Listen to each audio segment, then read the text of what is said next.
Intense day at ETHDenver, powered by Near Intense. I'm your co-host today, Andy. What's up, guys? I'm Robbie. We'll be, let's go. Get the energy up. Come we'll on. be emceeing the event. Let's go. If you guys don't know us, we run a media platform called the Rollup. We do a lot of live streams, conferences, etc. So check us out on YouTube, Twitter, etc. We have a big rumor mill firing this week, as always. But we're here today to talk about intents and the rise of intent-based architectures in the blockchain ecosystem. I mean, first, shout out to Near for building in the space. We've got an AI show powered by Near. It's called AI Supercycle. We've been doing it for going on about 5 or 6 months now. We've had a ton of awesome guests, really smart guys that have come on, talked to us about OpenClaw, AI agents, agentic payments. A lot of those concepts are going to weave together here today with intents. Definitely. We've kind of seen the interop space evolve over the last few years. Intents are the end game. Yeah. So we're going to be talking about it. Yeah, I think the intent-based architecture has certainly won the likes of a lot of the technical folks. We've actually got a robot today. Bring him up here.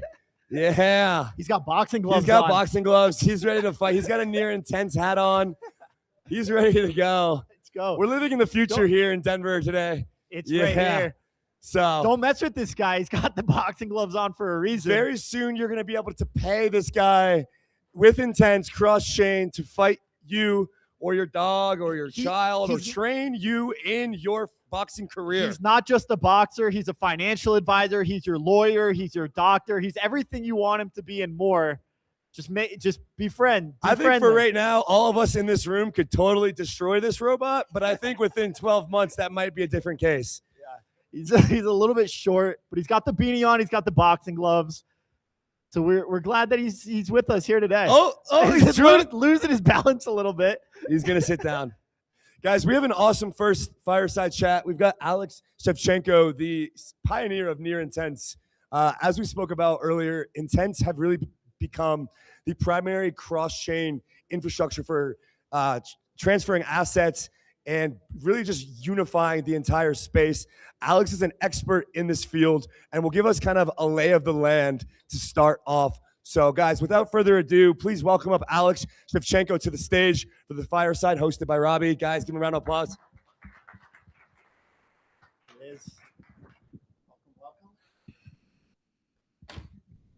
So it's not Alex's first time on the show. He's been on several times. Intense Day that we did online, as well as several roll-up appearances. I think it is, usually you have your cat with you, in your room when you come on the show. This time we have a robot, so a little bit different today. Yeah, a little bit different, but that's okay. When I'm at home, obviously, everybody are able to see my cat. Well, we've seen the space move so quickly. You've been at Near building the Intents protocol from the ground up. Why don't you just give us a sense, set the stage for us here today. We're going to be talking about Intents for quite a while. We've come to believe that Intents is the end game after mint and burn bridges. Remember when bridges had $4 billion of hacks? We're kind of past those days. Now we have Intents, which seems to be the apex of navigating cross-chain on blockchains. Just give us a sense of how you've seen things evolve and your reaction to how much adoption Intents have gotten thus far.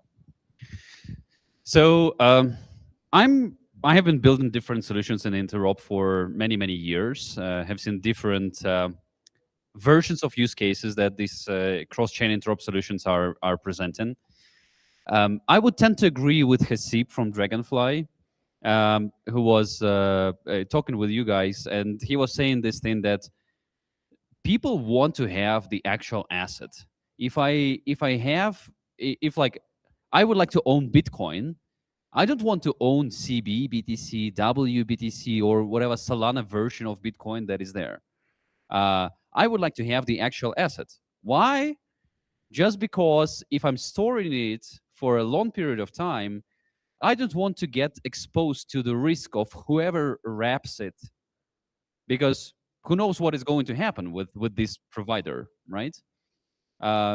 Maybe some providers are more stable, like Coinbase, but maybe some other providers are not that good.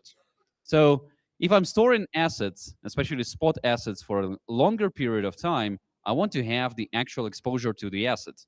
which means that wrapped versions is not the answer to this. That's the one thing. And on the other hand, I think we can like very easily say that we are living in the multi-chain world, and that's why people need to have assets on different chains. And at the moment, it is extremely complicated to take care of it. Like different wallets, you need to manage different seed phrases. Some tools are supported, others are not supported. If you're a user of Phantom, how can you store, you can store assets from Solana, Sui, ETH, and if I have some Tron liquidity, how about Tron? Now I need to have a separate wallet there. If I'm a user of Stellar, if I'm a user of Cardano, again, something different. So this approach should be changed. Self-custody is good. That's a core value of the blockchain vertical. But with the maxis of self-custody, like we are not doing a very good job in comparison with the custodial solutions like Binance, where you're having your account in Binance and you have all of the assets directly in there, right? It is very convenient. That's why many people are saying that, yeah, they have some crypto, but never ever have left the centralized exchange. So our point here that let's simplify this experience. Let's make sure that the way how we are designing user experience for everybody is very simple, straightforward. It is not requiring many complicated things. And this is where intents are getting into. This is like an ideology how you should develop user experiences and products in general. Building on your point that people want the actual asset, they don't want wrapped assets, which was a result of all of the fragmentation that we saw in the bridge space from the mint and burn types of bridges. This might catch some people off guard, but there's kind of been talk that there's more than 21 million Bitcoin out there. And the reason, you probably know where I'm going with this, the reason is because there's all kinds of derivative products. You've got strategy, you've got options products. All of this is diluting the supply of Bitcoin. These are all wrapped versions of the actual spot asset. And I can't help but think, maybe if all of the capital was flowing into the actual spot asset, we wouldn't, maybe we would be a little bit higher than we are today rather than flowing into derivatives. I think a lot of that has been driven by so much speculation, so much hype around some of these derivatives products. You guys have seen billions of dollars in flows through Near Intents. So it has significant product market fit. Yeah, I think that deserves a round of applause. $10 billion. I think it's actually closer to 15 right now already, but I checked last week it was 10 billion. Now it's 15. Things moving fast. Things truly are moving fast. And so I wanted to get your reaction to how much of this do you think is sticky liquidity? How much do you think, despite everyone's seeing prices, we know where things are. Obviously, we still have people in the room today that are very excited about Intents and building in the space. How much of this is sticky product market fit versus mercenary capital chasing narratives? Yeah, so from my point of view, like different crypto users are on a scale what is okay for them and what is not. There are crypto maxis that never ever gonna use centralized exchanges, and there are people who are okay with this, right? Everybody is deciding for themselves. What Near Intents is given to everyone is an additional option, right? So up until now, it was only like the way how you are able to do cross-chain swaps was only focused with a good user experience, was only on the centralized exchanges. Near Intents gives you a very good experience, but you can't do this in a decentralized manner. So this is just an option. So I do believe that right now what we're seeing is a very, very early adopters who are starting to use this technology and starting to become familiar with this. And here is a very simple observation for this that supports this point.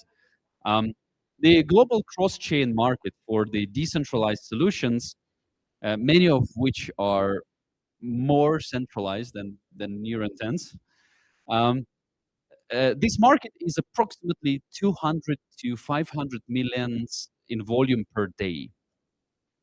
And if you're going to open CoinMarketCap and you're going to open Cardano trading volume, it is going to be 2 billion per day. Only Cardano.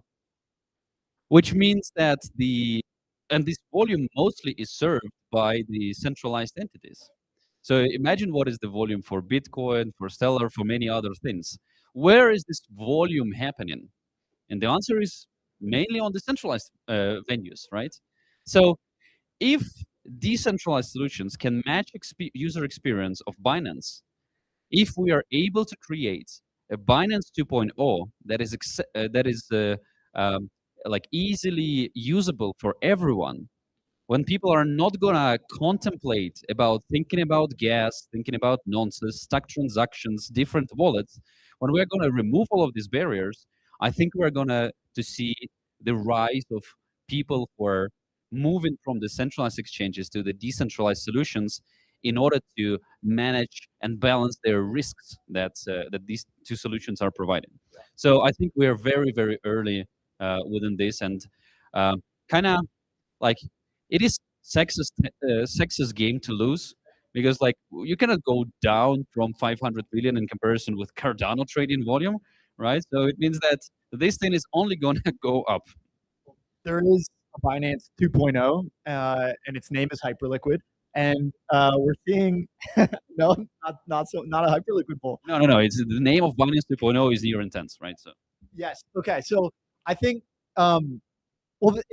it's Coinbase's game to lose, right? It's Binance's game to lose, and either way, we're bringing more of this financial ecosystem on chain, slowly but surely. First, it's making its way through, albeit more centralized alternatives that have 4 validators and are completely decentralized, and then ultimately you will reach the end game where a lot of these things are traded through intent. They're actual spot assets. It's not paper derivatives or perps. But the trend is clear. These things are moving on chain. I wanted to get your read on something that we didn't talk about in our last chat, which is another secular bull market that we're seeing happening outside of, maybe if you look at CoinMarketCap. We're seeing a lot of institutional capital flow into crypto, DeFi, this space. BlackRock went, partnered with Uniswap, bought some Uni tokens for their BUIDL product. Apollo went, partnered with Morpho. It seems to me that this is almost creating like an asset-centric view of the world. It used to be that, every chain had a DEX and it had a lending market. Now, you're looking at the asset. The asset has an exchange. The asset has a lend to borrow.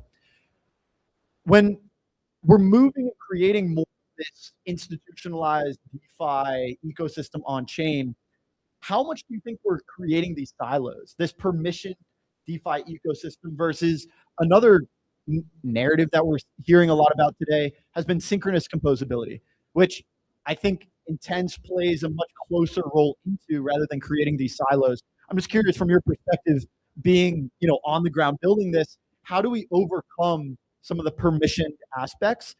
They're not so much at the chain layer, now they're at the asset layer. How do we make sure that these assets, these high quality RWA assets, are composable with the rest of DeFi?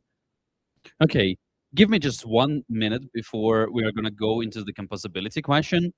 I would like to wrap up really quickly the centralized exchanges versus decentralized then.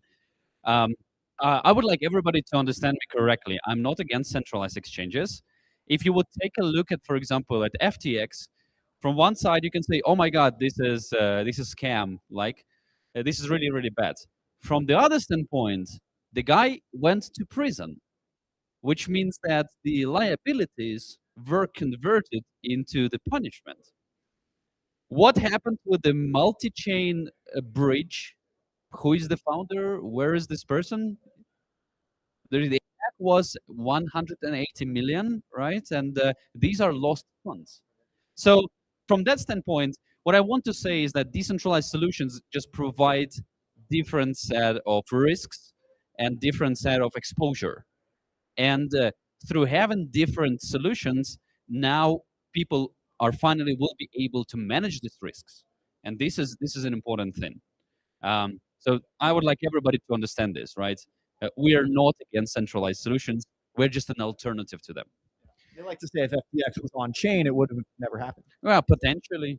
We would have known that. We would have known. Yeah, or maybe it is going to happen. We would know the next block when it happened, and then we don't know who is the mastermind behind it, and then the guy would still continue living in Bahamas, right? So now coming to the composability, cross-chain is inherently asynchronous.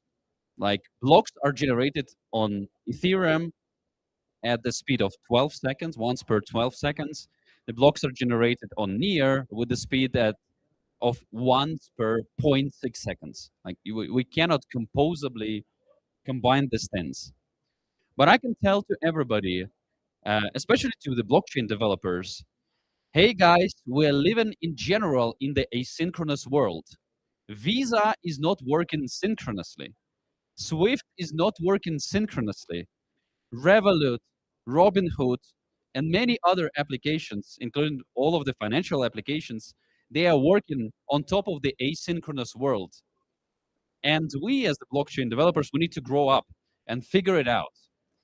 Obviously, you can hide these things and make it a little bit more usable for all of the different developers who are building use cases on top of this. And intents are definitely helping with this thing. So, for example, imagine you're willing to buy a stock. Is the best place to buy like on the stock directly on the Ondas chain? And the answer here is no. The best place to buy stock is on the respective stock exchange. So you can create an intent to get a particular token and then wait for some time for some kind of solver or a market maker to figure out what is the most efficient way how to do this.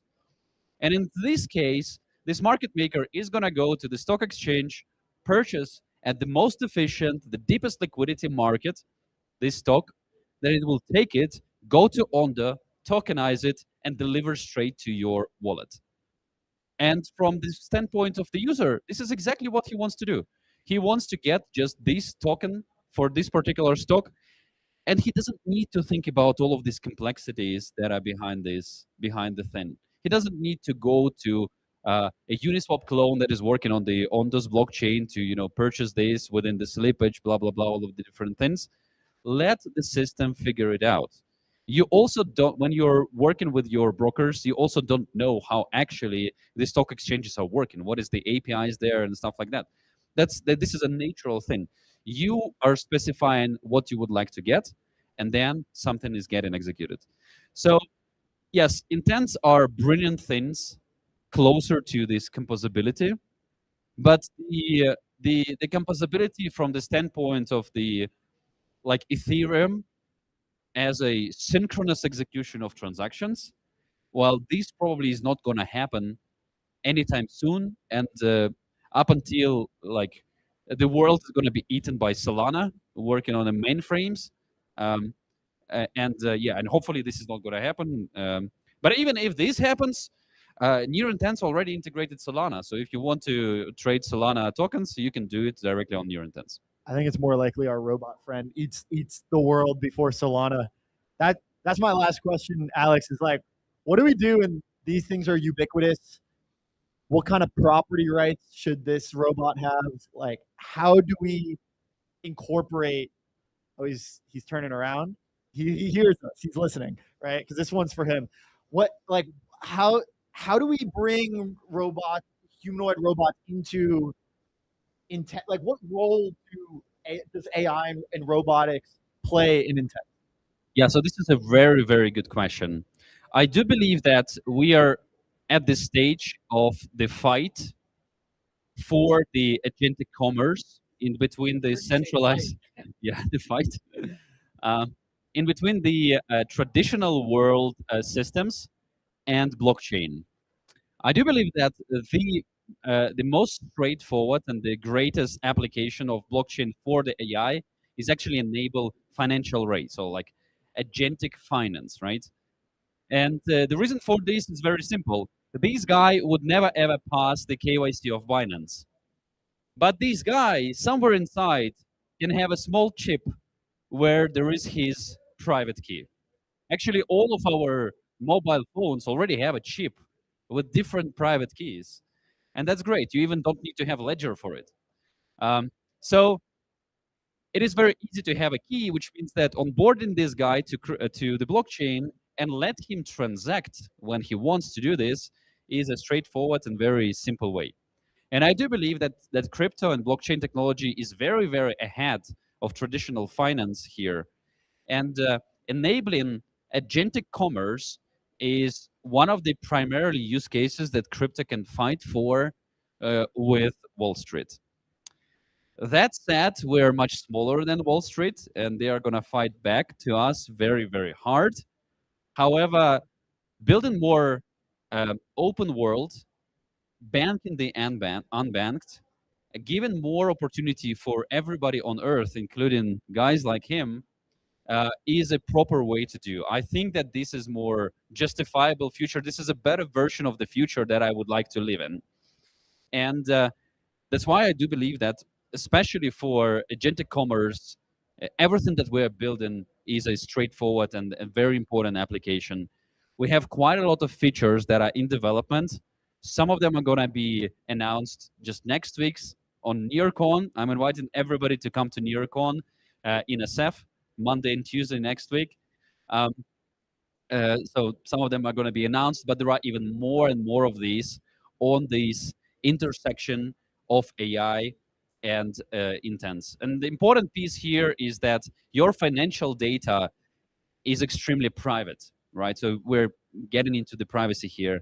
And if you will take closer look into what Near is building on the AI stuff, it's all about privacy. Decentralized confidential machine learning, private AI, private memory, like private chat. Everything is about privacy. I would not want to share my financial data with OpenAI or Anthropic, or even some Chinese models that are run by OpenRouter, right? So I just don't want to do this.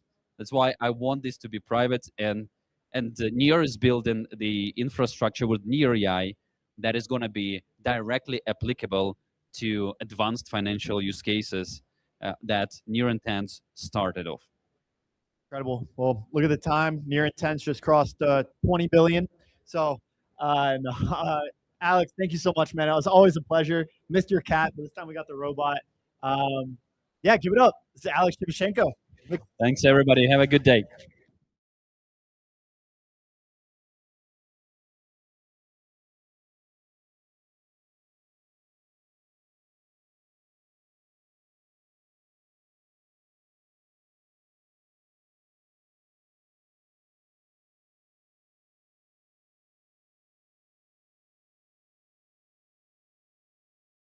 Kendall Cole, the CEO and co-founder of Proximity Labs, today to talk about stablecoins, cross-chain payments, generally kind of how intents are playing a role in the space that we are more excited about. We're calling it neo finance, really this convergence of legacy finance and DeFi. Let's give Kendall a warm welcome to the stage.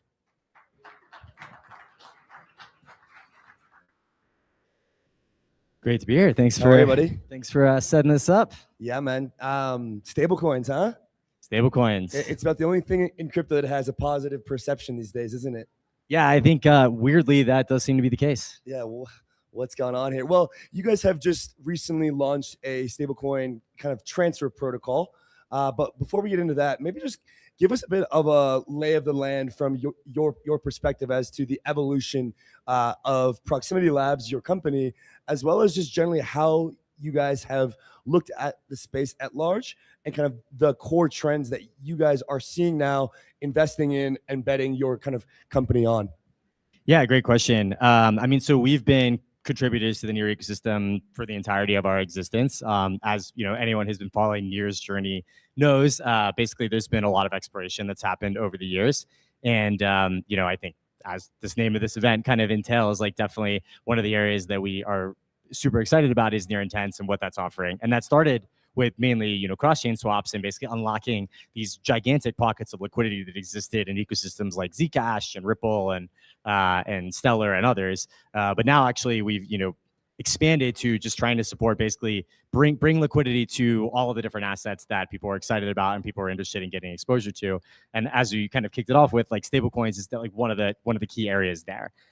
So Proximity's goal, this whole time has basically been to just kind of further the Near ecosystem and kind of identify areas where we can actually just like have as much of an impact in sort of, helping these teams like bring products to market and, really deliver the best possible experience for any users that are touching Near related products. And so fast forward to today, and, as Near Intense was starting to get a lot of traction and volume, liquidity starts, generating some revenue. One of the things we recognize is that there's all these new stablecoins that are starting to come online, and we don't actually have a great way to sort of help solvers like actually get access to liquidity for all these new stablecoins for a few reasons. One, because these stablecoins a lot of times are not listed on centralized exchanges, primarily just because like due to the market structure, it's not very lucrative for a lot of participants to actually provide liquidity on order books on these centralized exchanges for these new stablecoins that a lot of people may not want or like. And then, in the on-chain chain world, things are a bit better. We've had Curve for years. Uniswap obviously does a ton of stablecoin volume now, and then newer projects like Fluid, who came up with more efficient models for a small number of stablecoins, started to do very well. But none of these systems really were designed in a world where we had potentially dozens or even hundreds or thousands of stablecoins. And then even while all of this was happening, we had a real landmark with the Genius bill passing through Congress. And I think for the first time, what that actually unlocked is that we have a new class of stablecoin that is regulated and has its backing like regulated, and that actually introduces a world where really under normal conditions, these stablecoins that are Genius compliant should actually trade one-to-one because they're effectively using very similar or very tightly controlled collateral. Whereas before, when Curve was designed, like that was a world where USDC, DAI, and USDT might all diverge due to some kind of event because it was a very different type of environment. So all of those things sort of happen together, and as part of it, we recognize like there's a real need to basically create a new category of infrastructure that's built for that world where we have a category of stablecoins that should trade one-to-one under normal conditions, and also there might be thousands of them. And so that's what led us to building the stablecoin transfer protocol, which is what we announced a few weeks ago and are taking to market over the next couple of weeks and months. So are you expecting like a Walmart stablecoin, a Starbucks stablecoin, like a JP Morgan stablecoin, or you expect like how much consolidation do you anticipate? What's your current mental model for post Genius Act? I think we get Clarity Act. Maybe my prediction is Q2. I think we're going to get it sometime April, May. Right, that should also unlock the gates for stablecoin providers to be able, hopefully, pass yield back down to holders. Like in this expansion of stablecoins, how much, like what's your kind of current view of what to expect, right? So like for those in the audience, are we expecting new forms of payment across different commercial environments, custodians? How do you think about where that's going? And then let's get into STP. Yeah, absolutely. I mean, I think initially, and this is like whenever we have kind of a new toy for people to play with, I think everyone wants to try it, right? So I fully expect we're going to see every institution that can issue a stablecoin. And I think it's actually almost been a bit slower than people expect, but everyone needs to remember that like Genius is technically not really, it's passed, right? But it's not actually in effect yet. And so I think we're going to see the floodgates open as those like rules and regulations become like fully clear over the next 18 months. So yeah, I mean, all the companies you just mentioned have publicly announced stablecoins, or I guess Walmart not yet, but there's some rumors, right? I think we're going to see definitely every financial institution have some type of stablecoin product. And then, yeah, I expect actually the biggest change is that we're going to see any sort of company that wants to hold a user balance or actually just wants to reduce the friction of like, there's a user balance that's closer to their product and paying for their product is going to want to experiment with a stablecoin. And it'll be very interesting to see, which of those sticks and which of those don't. Like we might ultimately, I think we'll end up with a lot more over the next 3 to 5 years than we might have in 10 to 20. But yeah, we're going to see a lot. Yeah, I think I agree with that. I actually saw a chart on X the other day that mapped out a example company's revenue on a recurring basis with a couple core assumptions about churn. And the key kind of breakthrough here was the slope of the graph of using a credit card provider, including a 3.5% fee or a 2% fee from like a Stripe, plus averaging out 4 to 5% of failed payments, taking out both of those, taking out the fees and taking out both of the failed payments. What you got was the slope of the revenue of that company was significantly higher than the company which kept credit card fees. And so like I think there's a very, very clear demand, which I think we're all excited about in this space, for stablecoins for actual businesses to use them as their rails. We also just saw Bridge recently got their OCC banking license. So all of this is happening. But as we talk about this, we kind of think about the same thing that happened with blockchains and with assets. We got this fragmented state of, do I really want to use my one stablecoin here that's accepted there and not be able to use it here? Doesn't make sense. How do we unify dozens and dozens of stablecoins into an easy experience? I want to go use my stablecoin online at a point of sale custodian. What's the back end required? What are you building to solve this fragmentation problem? Yeah, great question. So I think the key there is actually that you need to make the assumption that you can easily just move the entirety of like a pool of capital between any of these stablecoins at a moment's notice. I think that's sort of the key design principle, is like, we don't know what users are actually going to want or what the market's going to want, right? Like, we have no idea what the mix of stablecoins is going to be in 12 months. We have no idea like what the demand for those different stablecoins is going to be. And I think it's actually going to change very rapidly. And so we need to design a system that's able to respond very rapidly. So kind of the core thesis, like the core design principle here was basically like, okay, we look at these pool-based systems, and I mean, I think the most efficient model that exists on chain today is Fluid, in my opinion, right? It's like Fluid recognized like, hey, the swap fees that are actually earned from stablecoins, like, they've basically been competed down to like close to zero. So you cannot actually like really get liquidity providers to allocate capital to these pools in mass anymore, because like, even with large volume, they're just not actually able to make that much money on those. And so there's just better places for them to deploy those stablecoins. And stablecoins are the most competitive asset to try to like get people to deploy into your system. So that idea made sense, but the problem is that it does not scale past a few stablecoins. I think they just support USDC, USDT right now. They can definitely add a couple of more, but it's going to fall apart pretty quickly, because like, they won't know what stablecoins users are wanting. And so unless like that liquidity had already been deposited by someone, it's not going to be able to be utilized. We wanted to come from the angle of like, we just want to be able to take like basically the entirety of that pool and convert it into whatever coins, like whatever stable coins the users actually need at that time. Because if we can deliver on that, if we can have a system with one pool of capital that can basically convert between any stable coins in its entirety at a moment's notice, then we can basically give developers the tools to abstract that experience of converting between stablecoins entirely away from the user, which is what should happen, right? Because like you said, users don't want to be like, oh, I've got Revolut stablecoin, but you've got Walmart stablecoin, and oh no, like, that's insane, right? For them, they're just like, I have money and I want to pay, and I want it to happen as rapidly as possible, because like that graph you mentioned is like, it's all about friction, right? Like, you remove the friction as much as possible, good things happen for businesses, for users, for the economy, for everyone.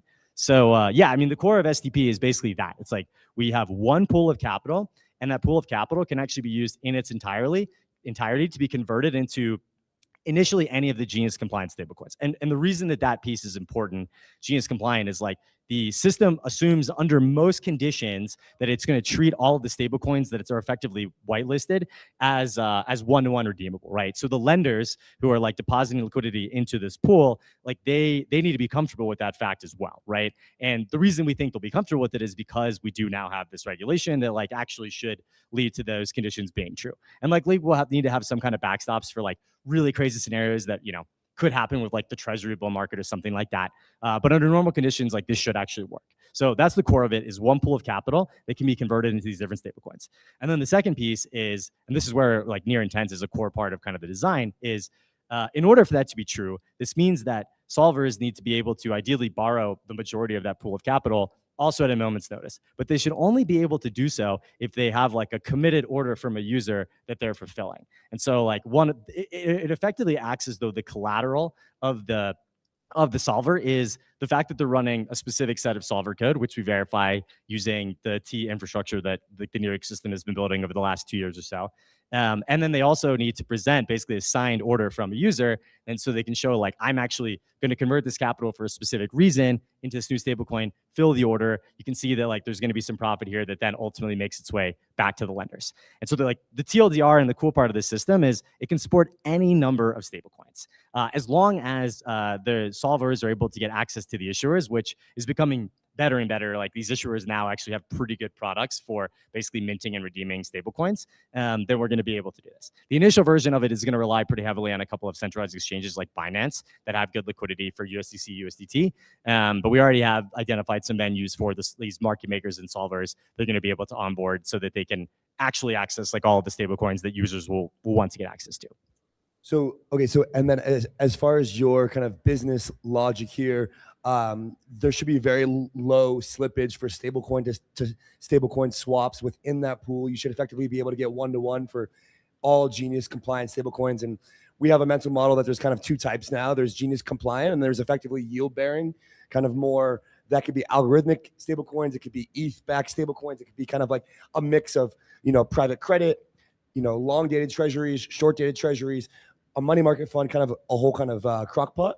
So like very clearly a distinction here for Genius compliant only.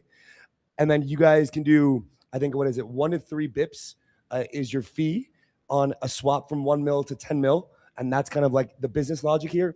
Talk to us about like what's the growth story? Like if I'm an investor here, what's the stablecoin transfer protocol growth story? What are we forecasting from like a volume perspective as well as a revenue perspective? Yeah, great question. So, I mean, the key numbers that we're sort of looking at as far as the market opportunity here, $300 billion, a little more than that, current stablecoin supply, heavily concentrated within the duopoly of USDC and USDT. What's exciting though, and what we're sort of banking on is like those two stablecoins are still growing, a little bit slower over recently, but like still growing, and yet the market size is growing even faster. What that means is that we're seeing other issuers come in that are able to get some traction, right? USD1's gotten some traction, PYUSD's gotten some traction. Obviously, all the bridge stablecoins are like really exciting and frankly very new. And now they have the OC charter, I expect that to expand even more, right? And so we basically see like a lot of the estimates are showing like what $3.5 trillion by 2030 total stablecoin supply. So that's about a 10x. And then we're going to see, we're going to go from 10 issuers that matter, if that, to probably hundreds or even, more than that issuers that matter. So a lot more fragmentation, a lot larger supply is going to equal much larger growth in the actual like trading volume. So currently the like both on-chain and off-chain stablecoin trading volume is somewhere around like $5 to $10 billion a day. We expect that to at least 10x over the next 5 years, just like based on the growth of the supply and increasing fragmentation. So we expect the on-chain part of that story is closer to like $1 billion a day. So if that gets to like $10 billion a day, then you start to have like a really serious, sizable market, even just on chain, that we're going to be able to tap into it. So the goal is actually making sure that STP and thus Near Intents, ultimately, like Near Intents will be the interface. STP is not a retail-facing product, right? It's like it's a liquidity product basically for Near Intents that makes Near Intents as a more retail-facing product the best place to trade stablecoins, both in size and also just get access to the unique stablecoins. And so basically, we expect that like we are going to be one of the first protocols that's going to be able to tap into all of these newly launched stablecoins, thus be able to pick up some of the volume, build a relationship with users, and like ideally get to. I mean, I'd say if we're looking at $10 billion on chain, I'd be disappointed if Near Intents isn't doing 10% plus of that per day just in stablecoins. And from the user perspective, do you expect this to be like a very gas fees or something that people do not like? Are we going to enter a world where stablecoin volumes are driving a ton of transaction volumes, but a lot of the fees are being subsidized? And like talk to us about how you anticipate user acquisition and subsidizing costs as it pertains to like the business oriented logic here. Yeah, that's an interesting question. I mean, I do think that we already see a world where like fees on every chain have gone down tremendously, right? I mean, for sure. The most shocking is ETH mainnet, right? It's like I still have the mental model from 2021 of like it's $100 for a Uniswap swap. It's actually more like a few cents, which is so. I mean, and then if you're using fast chains, it's like even a small fraction of a cent, right? So like I definitely think that we're in a world that's going to continue where the expectation for like the lay user is that there are going to be fees, but the fees are going to be more like a fee to deposit into like to do like a fast deposit into something. I don't know. Actually, I think that'll even go away, to be frank, right? Like stablecoins kind of enable a world where you can deposit into Interactive Brokers on a Sunday at 2 a.m. and like it's not there's no weird fee they have to charge you in order to credit that balance. So yeah, probably we do end up in a world where like most users expect basically no fees. And so a lot of the value accrual for businesses is going to have to be outside of just charging a fee just on like moving money around, right? Which is, I mean, that'll be very interesting. That'll even be interesting for something like STP. I think that like, I think the one to 3 bip fee is defensible, especially in size and especially for like unique pairs, but probably not much more than that. And that's not a lot, right? So you do need a lot of volume in order for this to like really be, long-term sustainable. Just kind of coming to a close, what's your most contrarian take about stablecoins or intents What is something that people continuously misconstrue or misunderstand about how this architecture works? Yeah, I guess like there's still, I think, some holdouts on. So I don't know how contrarian this is, but I think there's some holdouts on like why do we need so many stablecoins? And I actually just think that like most businesses are going to want to be as close to like holding users' money as possible. And so and having their own stablecoin prevents them a lot of like benefits around like the design, the way they're able to like allocate the yield, whether that's giving it to users. Hopefully we'll see how Clarity turns out. Hopefully that works out. But even if not, right? Like even if like, you know, what they're going to be taking or what they give to like an issuing partner. So I actually just do think we're going to live in a world where like most institutions or businesses will at least consider launching stablecoin. It's definitely not going to make sense for like coffee shops or random, you know, small businesses to have their own stablecoin, right? Maybe not even a lot of like credit unions or like smaller banks. But I think there's going to be a lot more stablecoins than people expect. And that's why I'm so optimistic about the work that we're doing, is that I think that the only way that world is possible is if there's a frictionless experience and moving between them. And so I actually think that swapping between stablecoins will become itself a new payment rail. That's my like probably most out there sort of take, is like, you know, you've got ACH, you've got RTP, you've got Fed now, and you're going to have like swapping between stablecoins. Kendall Cole, ladies and gentlemen, give it up for Kendall, the CEO, co-founder of Proximity Labs. Thanks for having me, guys. All right, guys, we're going to have Robbie introduce the next.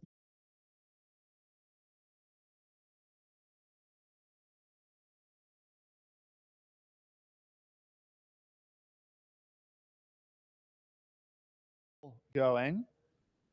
So we've got Aurora, Managing Director and Global Head of Strategic Partnerships at G20. If you guys are on the next panel, feel free to slide to the stage. Sal.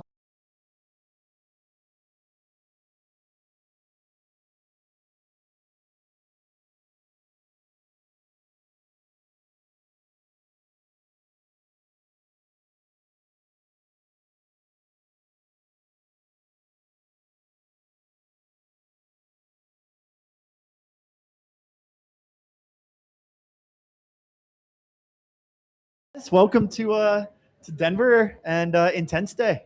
Yeah, thanks for having us. Absolutely. It's good to be here. Thanks for being here. Well, we're gonna fire up our first panel. You guys have seen we've got a couple fireside chats, and so this one is all about intent-driven markets. Feel free to build on each other. You know, we'll just kind of have a free-flowing conversation. Feel free to disagree with one another. It's always more fun that way. Well, I think a great place to start is actually Alex and I were up here just a little bit earlier talking about, you know, centralized exchanges, decentralized exchanges. More of the flows are moving into decentralized markets. I made a joke about Hyperliquid. He said that's not so decentralized. Actually, Near Intense is quite a bit more decentralized.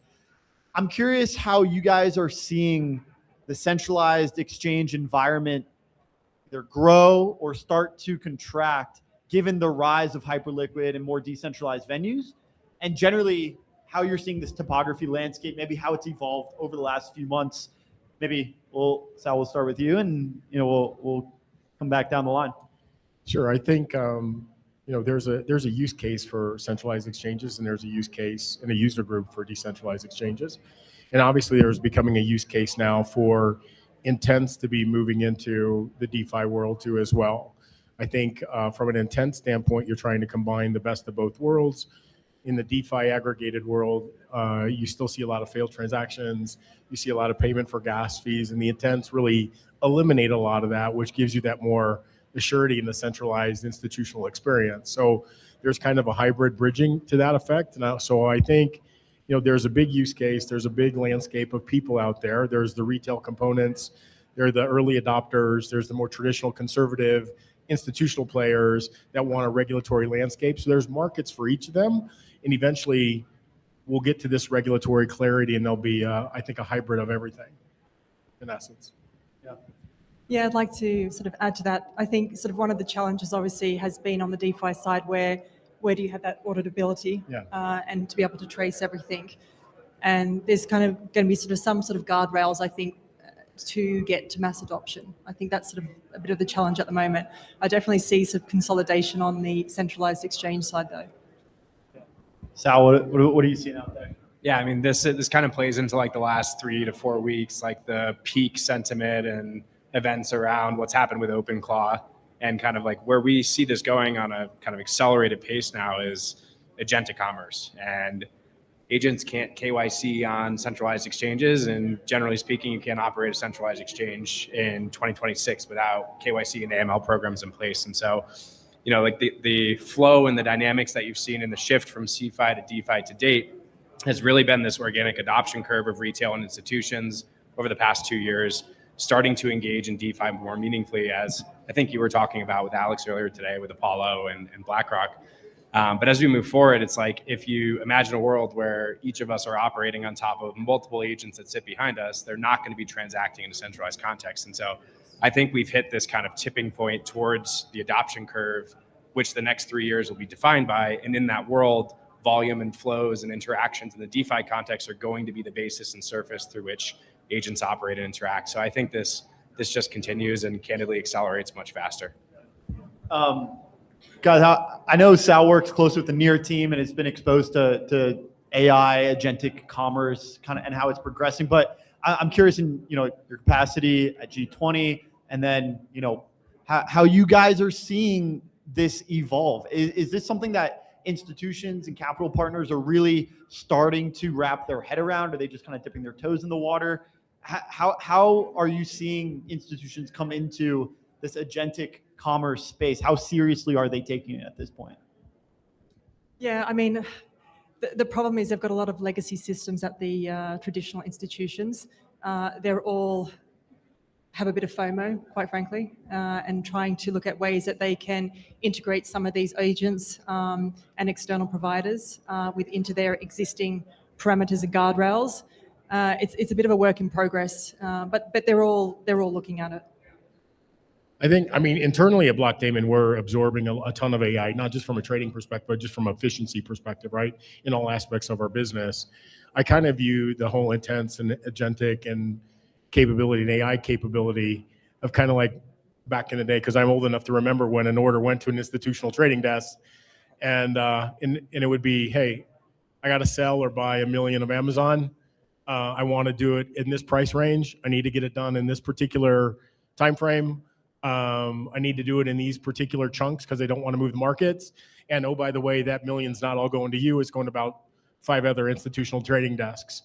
You could do all that now in an intent, in essence. That's basically what intent does with AI capabilities to it. You give it instructions of what you want to do in the time period, set the slippage parameters, set all these things. So that is really making us a ton more efficient and effective. And it's going to take time for big institutions to get used to that and integrate that in, both from an operational perspective and an execution perspective.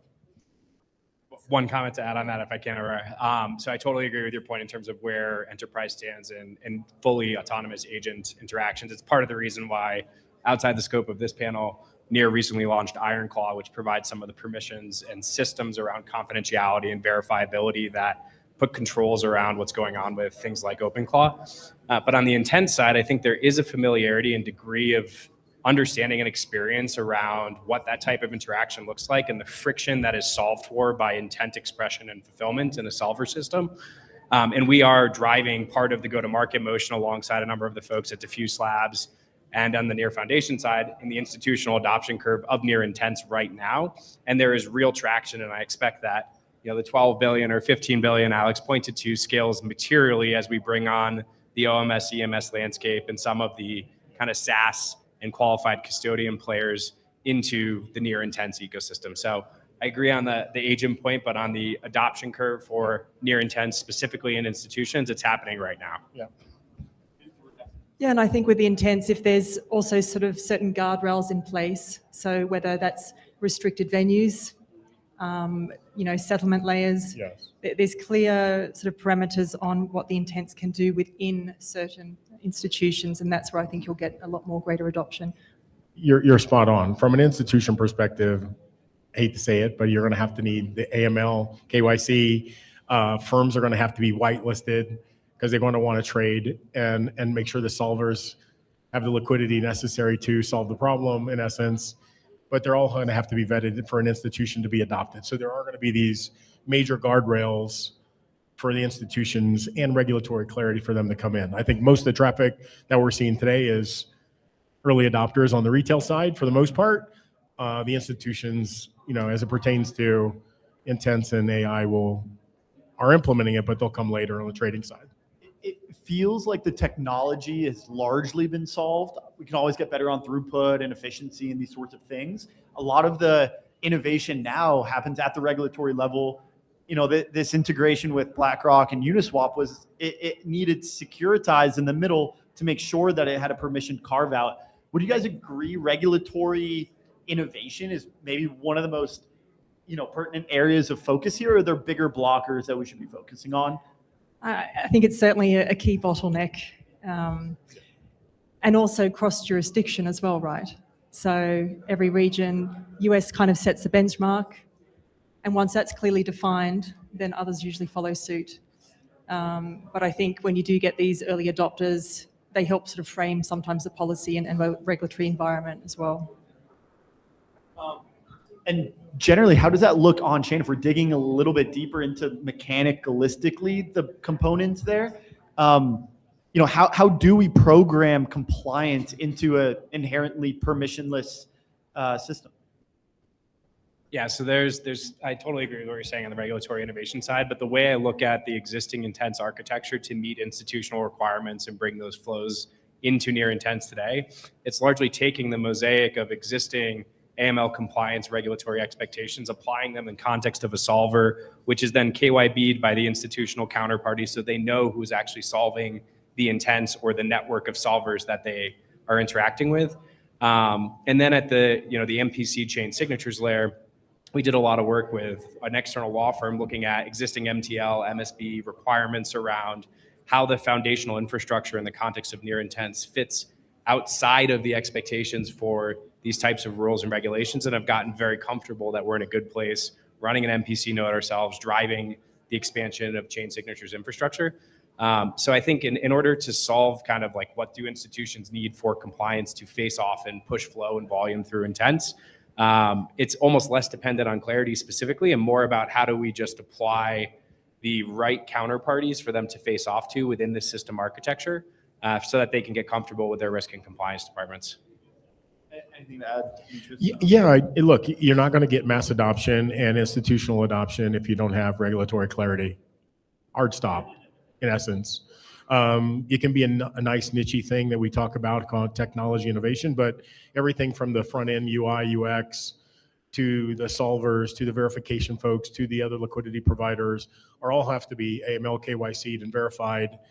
That's why, people still use Bloomberg terminals, right? And because they know when they're chatting in a Bloomberg terminal, those people on the other side, they're verified. They know that they're trading with somebody that is a known vented entity. And that's why a lot of stuff gets done on chat in Bloomberg. Same with ICE chat on the commodity side. You want to know who you're trading with. You want to know that they're good actors and they've been vetted and they're compliant and they have liquidity to do the other side of the trade. So that's where you're going to get mass adoption. Yeah. Sal, I think this is a good question for you because you're not directly, working on near intents right now. From kind of an outsider perspective, but very familiar with it, looking in, would a permissioned near intents product where you can kind of KYC as a LP that, could service liquidity to some institutional flows, would there be demand for a adjacent product in this intent stack for that? Yeah, the way I look at it is not like an adjacent product, but more so extensibility of the existing system architecture into a model where, say if I'm a counterparty like a qualified custodian and I have to KYB the counterparty that serves as a solver, G20 and Blockdaemon run solvers in the system, Sovereign wants to face off against those counterparties. I go through a peer-to-peer KYB process with each entity, and then I just simply whitelist who are the solvers that can actually solve my intent when I transact in the system. And so in doing so, there's slight technical components that need to be implemented, but 99% of the system as it exists right now is extensible to meet my requirements. It's just more about the process and procedures that I implement, and then ultimately the ability to specifically whitelist the counterparty that I face off to. And then you, generally speaking, get 80 to 90% of the way there on the compliance lift it takes to face off to near intents for a regulated institution. And that way, permissionless flows and permission flows can kind of flow, they can exist in the same place. Exactly. And that's part of the magic and beauty of what near intents offers today is this liquidity surface aggregation. And I think if you had these bifurcated systems, you would have, less deep market, less market depth, shittier price discovery, like all these things that are negative externalities from bifurcating liquidity for different use cases. It's really just more about how do you put the pieces around the edges in such a way that you can serve both constituencies and their requirements. Awesome. It's a very robust market out there. We're accustomed to Intents primarily servicing cross-chain, really bridging, which is probably the most vanilla, simplest way of expressing an intent. Given that we're seeing all sorts of institutional flows and RWA products, and these things are becoming a lot more expressive. If we're looking at the anatomy of intent, you got order flow, someone trying to express something, and then ultimately the delivery of that via the solver. Can we get more robust in terms of how we're expressing some of these products and these markets? When I'm thinking about, the path to intent-driven markets, we've got, a thin layer of some of the most basic foundational markets crossing between chains. But when we're trying to express multiple legs of trades and really build a robust position, how might that look from, the solver perspective? Well, I think it's it's a function of whether the solver's acting as an agent. So for instance, it's got the best path for the institution or client, or whether it's acting as principal. So then it's got best X, MEV optimization. So it depends on also which the intent is doing. Right now, you have to be an expert in all these functions, right? Or you're going to get taken in some capacity, right? You're not guaranteed best X, right? But you want to be guaranteed best X, and you need to be guaranteed best X. But unless you're an expert in the UI and the path and the parameters and the slippage and the time frame, there's too many steps along the way for you not to have a systematic best execution trade unless you're an expert. That's what we're trying to solve for in all this. On top of that, with including AI and LLM systems in top of that. So like the old institutional desk, I want to give it my parameters, and I want it to go do it for me, but it has to guarantee that the people are legitimate, the volume is there, the liquidity is there, and I'm also guaranteed best execution. My sister's not going to do this, but that's where we're trying to get to for her to be able to place that order and know and guaranteed I'm going to get best X with legitimate liquidity vetted providers. I guess one of the reasons why this question is framed in my mind is because the near Intents user experience right now is unbelievably simple. It is input output, and when Demetrios, you were kind of describing the parameters here. I want to execute this much in this time frame with this much slippage, these blocks, these counterparties. I don't see all of those parameters and that customizability on the front end. And so are you guys saying that right now the technology exists, we're just not exposing all of that optionality to the end user out of simplicity reasons? Yeah, I mean, that 95% of the integrations that exist right now are through the one-click API, which is effectively an API-driven abstraction layer that removes all of this complexity away from the user, so that when an aggregator or wallet product is implementing near Intents, it's a super simple user experience. I want to swap native Bitcoin for native Solana in a best X capacity, let solvers go compete, give me the best price discovery on that, execute the trade, have full settlement and confirmation of finality based on the dependency chains. In the example that Alex was describing, 12 seconds on ETH, 1.6 on near mainnet. And so part of this is just in the spirit of chain abstraction and what Near's gone after for a long time, expressing that in the Near Intents product stack. But behind the scenes, there are these levels that you can configure and design how for an institution who wants to KYB or pursue as a principal a best execution requirement set to actually implement that in Intents. Yeah, I think good point. And that's when you potentially have additional tagging, right? So compliance tagging, the KYC. So there'll be defined parameters within, these buckets of institutions, and then no one else will be trading within that except for these institutions. And so how much of the order flow, I mean, you mentioned 95% of the integrations, but are any institutions currently using some of these behind the scenes parameters? I'm going to be thoughtful because next week's NearCon and there's a lot of announcements coming at NearCon, and I don't want to steal anyone's thunder. That's bullish. Right. Well, I anticipate that we're going to see a lot more of it, even if irregardless of how much of it is already happening. Okay, and Sal, you also mentioned something earlier that kind of piqued my interest, which is that we may have multiple agents operating on our behalf. I think it's much easier to kind of think about and picture, the vision that you described, Demetrios, which was like, I call it my broker. It's kind of a one-to-one relationship rather than a many agent to maybe some counterparty relationship. How might this shift the markets? Like, are we going to be going and looking at best execution all across so many more sources? Just generally, as kind of shifting this conversation back to agentic finance and economy a little bit, how are you guys preparing for this inevitability? Yeah, so maybe like the way I think about this is in the context of like what you've seen. Maybe we followed the Trav AI announcement in the travel booking space, where the requirements that we're talking about for best execution and an institutional adoption curve of near intents are specific regulatory requirements that are placed on principal firms operating on behalf of clients. When we look at this agentic commerce expression of intent, it's more of like, what do you want done on what time frame and how do you want that done? And then allow your agent to express that intention on your behalf, and do that in the most seamless way possible to the user. So that may be something like book my flight and have this hotel arranged for me, prepare my travel itinerary. I want to be a human in the loop, yes or no, thumbs up, book it, send me confirmations, schedule my calendar out, things that are happening right now in the OpenClaw, IronClaw world, that are the expression of these two components coming together, which is how do we leverage agents in a meaningful capacity with a seamless experience for them to transact across both fiat traditional context as well as on-chain environments as well. Anything to add as far as any particulars as far as how you're preparing for AI agents to incorporate more of these flows? Yeah, I mean, I think there's, to your point, there's more adoption across other platform layers now for the end user.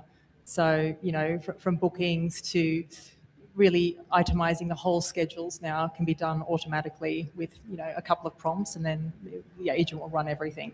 So I think on a from trading perspective as well, this is going to be more optimizing on pricing and how, trading firms operate across the board. And at Blockdaemon, we're doing it in a number of ways. Obviously, participating within the network and solvers, but getting our infrastructure prepared, our wallets, MPC technology prepared, and our DeFi infrastructure prepared to integrate near intents, possibly other intents, to provide this technology for the institutions and the trading firms and other wallet providers that want to integrate this into their platform. So we've already built out a lot of that infrastructure and providing that to folks in the industry today. Yeah, I'm sure there's a whole tangent we can go on with prediction markets and how intents could service these too. The last question I have for you guys is essentially around value accrual. We've laid out kind of the anatomy of an intent. It originates with order flow. Those who own the customer relationship and are further up the order flow stack ultimately kind of set the price for everything that comes downstream of that. And then as you get closer to bare metal, ultimately winning that order flow and solving those intents, you're going to end up taking some sort of spread, but that seems to get squeezed, right? As there's more competition in the solver ecosystem. How have you seen this evolve as intents have become ubiquitous as market standard, more solvers come in? Do you guys see that fee compression, and how are you reacting to it? Well, that's market efficiency right there, right? When you start getting the spreads compressed, it means you are getting more adoption, and things are working nicely. So it's just a part of, I think, a good working market when you start getting this compressed. Obviously not good for maybe some of the ones that used to get a little bit more from it, but I think it's a sign of getting this additional adoption now and traction. You want to see tight spreads, right? You do that because the liquidity is there, the efficiency is there. When you see spreads that are big, about you could drive 10 semis through side by side, you know that there's no liquidity there. It trades inefficiently and there's other stuff going on, right? So how we're protecting ourselves at Blockdaemon is every part of our stack, whether it's node infrastructure, staking infrastructure, wallet, and or the DeFi infrastructure, we have all that solved for the efficiencies across all four of those stacks. Incredible. Guys, give it up for our panelists. Absolute pleasure, guys. Thanks so much. Thanks for having me, man.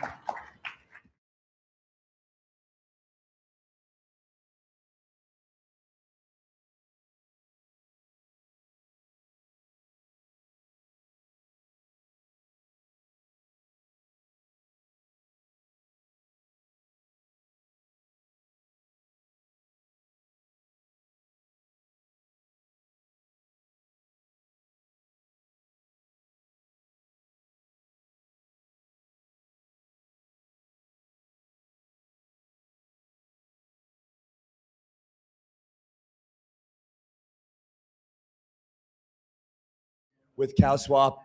Please give him a round of applause and come to stage.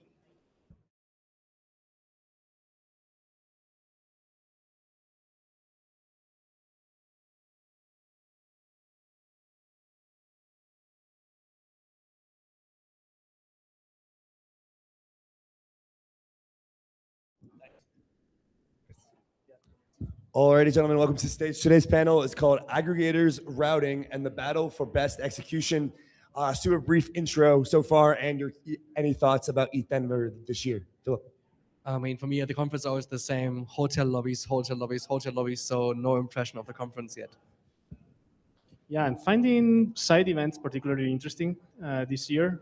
Been at the conference this morning, but side events so far brought quite a lot of interesting topics like this one. So that's good. Michael Mogren from SwapKit, and yeah, I think the bear market conferences are always the most interesting because you find out who the real builders are and who's really in it for the long run and not just here for the hype cycles. So glad to be here. Yeah. All right, gentlemen. Today's Aggregators, Routing, and the Battle for Best Execution. I think over the last couple of years, as we've expanded much more into the multi-chain dynamic, there's been a lot of argument and controversial takes about where it is most important to focus on for blockchains, for aggregators, for service providers, and just kind of generally what users want. I'd like to get a bit of a debate going here, if possible. Is there a sense of where you guys see the utmost importance in this stack? Is it execution as far as speed? Is it low cost? Is it the ability to connect as many chains as possible with extensibility? How do you guys think about what is the most important part of this kind of cross-chain stack as it has evolved over the last couple of years? Philip? So since DeFi is implemented in over 800 applications of any kind, we see all the use cases essentially. And the answer is there is no specific answer. All of this is needed, right? An institutional trading desk has different demands than MetaMask, and MetaMask has again a different demand than a Binance Web Wallet. I'll give you an example. Binance Web Wallet, they are onboarding their centralized exchange users to the non-custodial wallet. So these users are coming from a centralized user experience. So logically, Binance wants to keep up that UX as much as possible. So Binance really cares about latency, cuts off third parties at 300 milliseconds, right? But then again, for MetaMask, they're like, well, we want to have as much of a spread as possible, want to increase their own margin. So they're like, we can wait for a second to get a quote and do that. But then again, MetaMask has so much distribution power already that they need to be on new chains day one, right? So for them, multi-chain availability in general just is very important again. So there's no clear answer. All of that has space and room. And then for Ledger, again, someone that managed so many whales, they profit from a bridge like Near-Intents, which is able to dive deeper into BTC, Zcash, all of that. The whales have been storing for many years and never touched, right? So yeah, there's room for everything. Yeah, I mean, traditionally for CowSwap, we have always focused quite a lot on, let's say, execution quality and price, basically, right, as the best outcome possible for users. But I tend to agree, like, there are other factors that are important. Now we are betting quite a lot of cross-chain ourselves. Let's say that on speed, we normally take the whole block time, right, in order to ensure that we give the best possible outcome.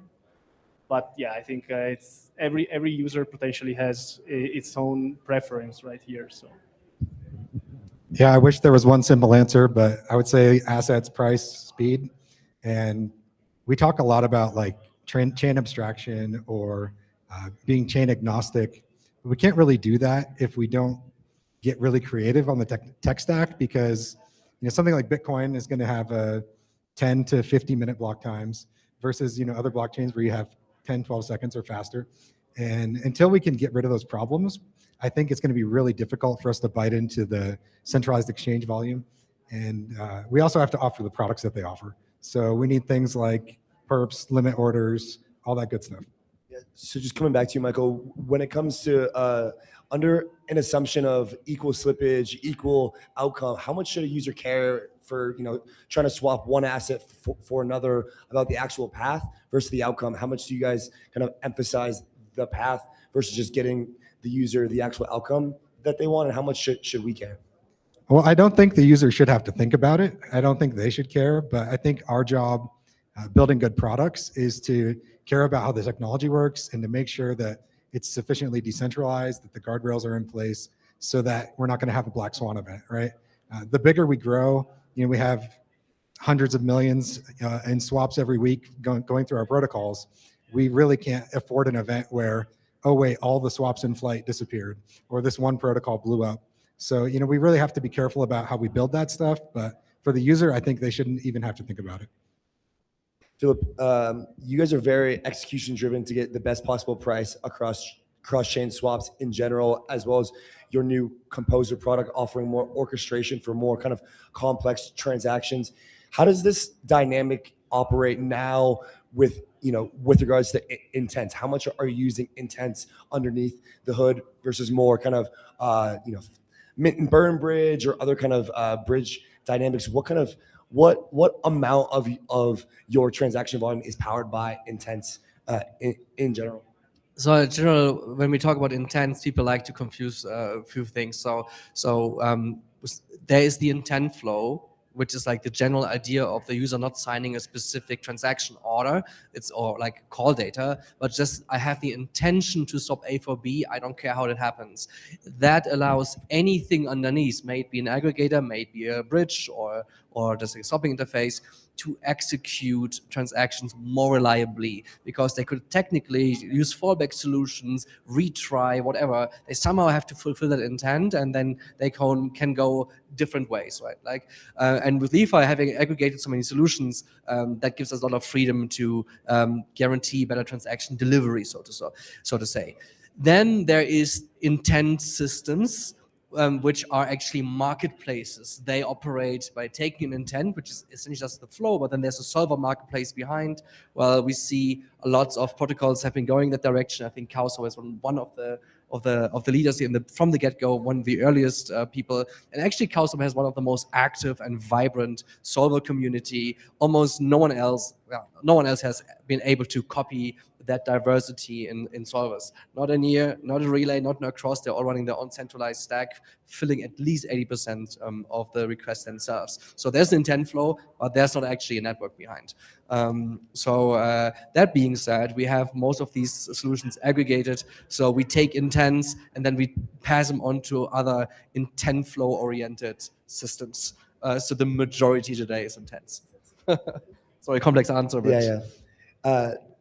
Jacopo, on the CowSwap side, right, there's been a big shift of bringing different types of new assets on chain, right? We actually recently saw Securitize brought Buildle onto Uniswap, and we've seen money market funds, T-bills, stable coins. How does CowSwaps fill or kill kind of intent-based execution based on batch auctions? How does that change when it's not just crypto assets, but more tokenized assets, tokenized equities, things like Ondo's equities on chain? Does it change? And what does that actually look like from an adoption perspective for CowSwap to bring your batch auction technology, not just for crypto assets, but for these more kind of tokenized off-chain assets as a new primitive? Yeah, well, I would say, first of all, like, let's say that Cow protocol is the settlement layer, right, for these tokenized stocks.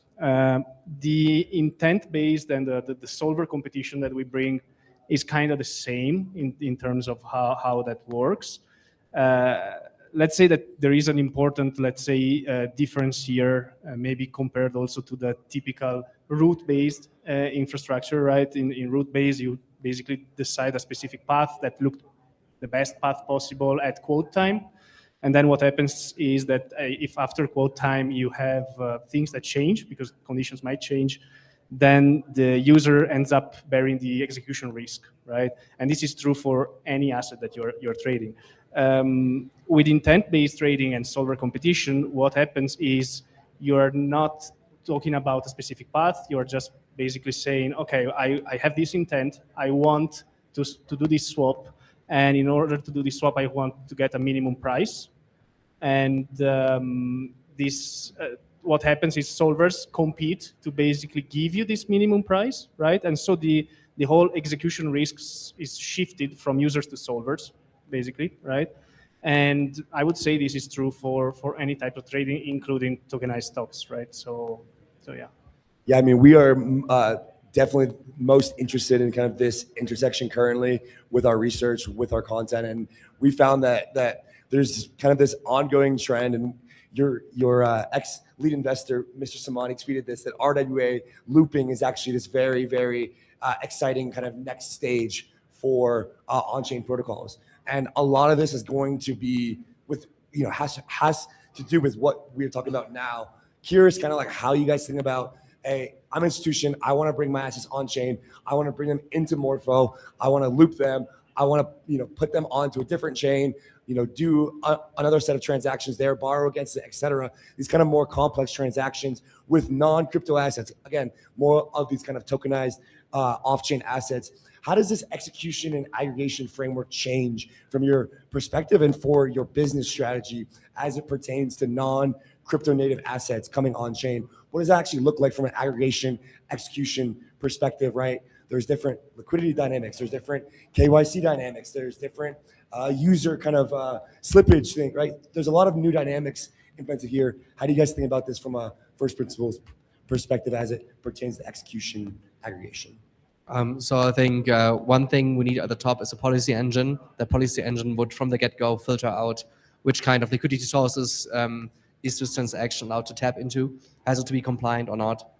And then again, I think many of these tokenized assets are at the end of the ERC20s and or multi-chain native assets like OFTs, for example, or entities, ITS, CCTs, you name it. So from an aggregation perspective, there are not much changes. However, I do believe that we're going to see new standards coming up that are more aligned with FIX structures and things we know from TradFi. And also there will be standards around meta information on where stocks are coming from, how things have been collateralized, for example, when it comes to stablecoins. Stablecoins are also RWAs, right? So we put them in the same category. So we definitely have a dedicated team just around that, where we look specifically into how is all of this evolving. But I can say it's very early. Like also these banks and also these tokenizing companies like Ondo, they're still trying to figure it out. How are things supposed to look like? How do things become tradable? And all of that. Let me just add, I agree with Philip here. For example, the KYC, right, is normally settled at wallet level, for example. So we have KYC solvers ourselves, but users don't have to KYC with Cow protocol, right? They KYC with MetaMask, for example, and then we are just, as I said, the settlement layer. So in that sense, the KYC issue is not really an issue that we have to worry about as long as we have KYC solvers. And so kind of consensus being similar dynamics to a traditional ERC20, but potentially, slight differences, but more or less. Michael, do you have anything to add? Yeah, I think things like zero knowledge KYC are really going to help out this move into RWAs. Being able to, have Uniswap style, DeFi contracts, but know that everyone interacting with that contract has, some sort of KYC behind them, even if they're accredited investors, things like that. As we bring in more institutions, more of these traditional markets, we have to figure out ways to replace the tooling that they have, right? So we can't forget about AML, we can't forget about OFAC, all that stuff needs to be covered, but I think we can do it in a more privacy-focused way, on-chain, more secure, more efficient. So that stuff is coming. There's a lot of people working on it, but like Philip said, it's still being figured out, and there's a lot of different approaches, but I think that market is just going to be a huge opportunity. There's so many institutions, big players that have wanted to be in crypto. That's why we see these ETFs, but they want access to more, right? They want to be able to invest in companies, to trade other assets. So I think that's going to really explode the market. kind of centering around this point in general with regards to this convergence of legacy finance and kind of DeFi primitives. How do you guys think about the emphasis and importance of cross-chain and of kind of generally this aggregation as we go from, okay, so we had a lot of these chains, we're kind of consolidating the chain landscape a bit. But if you recall, back when cross-chain kind of first started and we had, bridge to Polygon to go on Aave, and then you can bridge to your wormhole to Solana, and then we had all this asset kind of fragmentation. There's all these different forms of USDC. That's going to happen again because we're getting all these new tokenized assets on chain. And then again, all these different kind of standards for that. Also a bunch of stable coins. There's going to be a proliferation of the quantity of stable coins. So how do you guys think about kind of like reconsolidating again, this time not chains, this time more of an asset-centric approach? Yeah, and this is exactly what we have been foreseeing. We're looking at exponential fragmentation, not only across chains and interoperability solutions, but also asset standards. And what comes next with chains becoming faster and cheaper, different types of AMMs and different types of order book style exchanges, like these things are coming too. So for LeFi, that's perfect. Like we have been building infrastructure to aggregate all of that at scale for the past 5 years. And yeah, it is the same kind of boring work of aggregating these things, matching these things. Obviously nowadays, LeFi already leans heavily into AI. So we're working on an AI-based routing that leverages all the data telemetry from the past 4 or 5 years. So there's a lot of experience and a lot of data we can leverage. So we're well prepared to address this, and we are doing this as of today already. Yeah, I would say for cross-chain, the idea is always the same for CowSwap. So like we recently are launching on more and more chains, right? And we are trying to bet big on cross-chain. And the idea is you basically have only one transaction and you do everything with one transaction to maximize the user experience there. Of course, especially when you start dealing with different chains, right? The ideal world also for solvers, because it adds complexity also on the solvers level, especially if you start doing cross-chain swaps between EVM and non-EVM chains, right? Ideally, the great solution would be having some sort of chain abstraction so that the users don't really care on which chain their assets are. And I think this is true for every type of asset. And this way, this would make also the solver's life way easier and way more capital efficient too, right? So that's something that we are trying to focus on right now. Michael, anything to add as we close out here? Yeah, I think Intense has gone a long way to help solve that problem. So, if you're dealing with an asset like USDC, it doesn't matter which chain you want to withdraw on, right? You can swap it for whatever Intense you want and then withdraw it on the chain of your choice. But I think that we're going to see a big explosion in different types of, on-chain markets for like Bitcoin style or curve style pools for Bitcoin, for example. So then you have Bitcoin across many blockchains. We're going to see things like Lightspark, Lightning Network getting more used so that this process can be sped up. We're not waiting for slow block times. Ultimately, I think that it's still very early. There's going to be that fragmentation, and you're going to have to live with it for a little bit. But I think the tooling is stronger than ever. So we're much closer to that, promised land where users think about assets and not blockchains or technologies. Ladies and gentlemen, give it up for your panelists today. Phil, Jacobo, and Michael. Thank you, guys. All right, guys, we'll be right back with our next set of panelists.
Handsome, it's okay. Guys, why don't we start off? We don't usually do intros, but we're nearing the afternoon. Let's get the people fired up again. Why don't we do a quick round of intros, just a couple of sentences, then we'll get into the heat here. Let's do it. Let me Go kick for it. off. Yeah, everybody. I'm Naman Kumar from Provable, actually, which is a labs arm of Alio. And we just launched the Shield wallet, which is the most private wallet in crypto. Sender is private, receiver is private, the amount is private, and the fee you pay for it is private. And so here at Tips to promote that and make sure it works well with Near. Private. Nick, what's up? Hey guys, it's Nick here from Trust Wallet. You probably might know us. We're pretty big, I guess, on the mobile side. We support over 120 chains. We're kind of known for that kind of stuff. Perps, predictions, swaps. We're kind of big there. Happy to be on this panel. I'm really excited to talk about what's next. Awesome. Clayton? I'm Clay, BD Director at Ledger. We're on 121 chains. But mostly focused on the hardware and consumer side. But anything with a new go-to-market initiative, I'm generally involved in.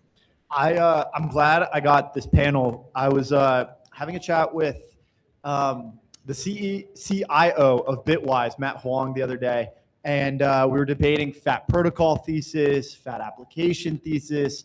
Ultimately, we settled on fat wallet thesis. And all of you here are working on wallets. And so, part of the idea there was where value would accrue, whether it would flow down to the ultimate, the underlying chain in terms of gas cost, or if it would be, at the application level as people were kind of going to these browsers. Ultimately, what we found was that as you own the end customer, you're able to set the price that everyone else is downstream of. The wallets are kind of the portal to which people view the chain, they're interacting, they're conducting transactions, they're doing these sorts of things. I'm curious how you guys think of value accrual. Is fat wallet thesis fair? Some of the, some mechanisms are starting to become embedded into wallets, on-ramps, off-ramps, swaps, exchanges. Some wallets are doing this more than others, but I'm just curious how you guys are thinking about value accrual and verticalization of the stack from a wallet perspective. Clayton, why don't we start with you? We'll move. I think ultimately this industry is about value accruing more to the end user than industries of the past, right? So I think regardless of where you sit in the stack, that should be your ultimate goal. Obviously, you don't want anything to leak out of that, or be in a position to where you're kind of screwed and stuck dealing with other people who have better distribution or remote. At the same time, I think for people on this panel, all of us are collectively trying to be this everything app in a non-custodial way, which is interesting, right? It's I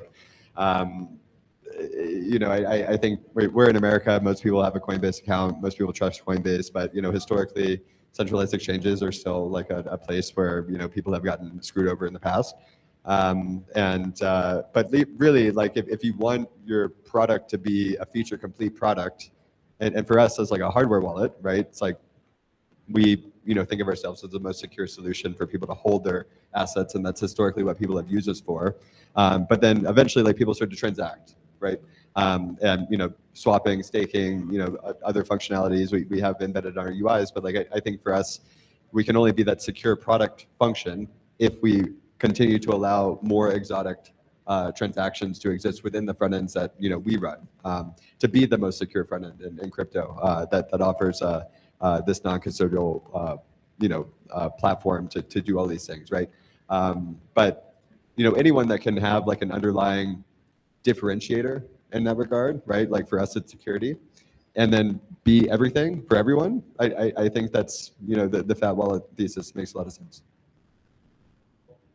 Nick, value accrual, and how are you thinking about verticalization, integrating on-ramps, off-ramps, swaps, the whole shebang? Yeah, you see a lot of players today kind of taking that whole value accrual, right? So the vertical integration versus horizontal. I do think there are some key points in that.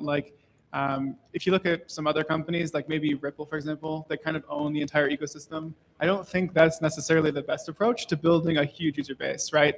And in regards to wallets, I kind of think about it like this: like, there's nobody sitting on a panel today talking about like which browser they use, whether it's like Chrome or Brave or something like that.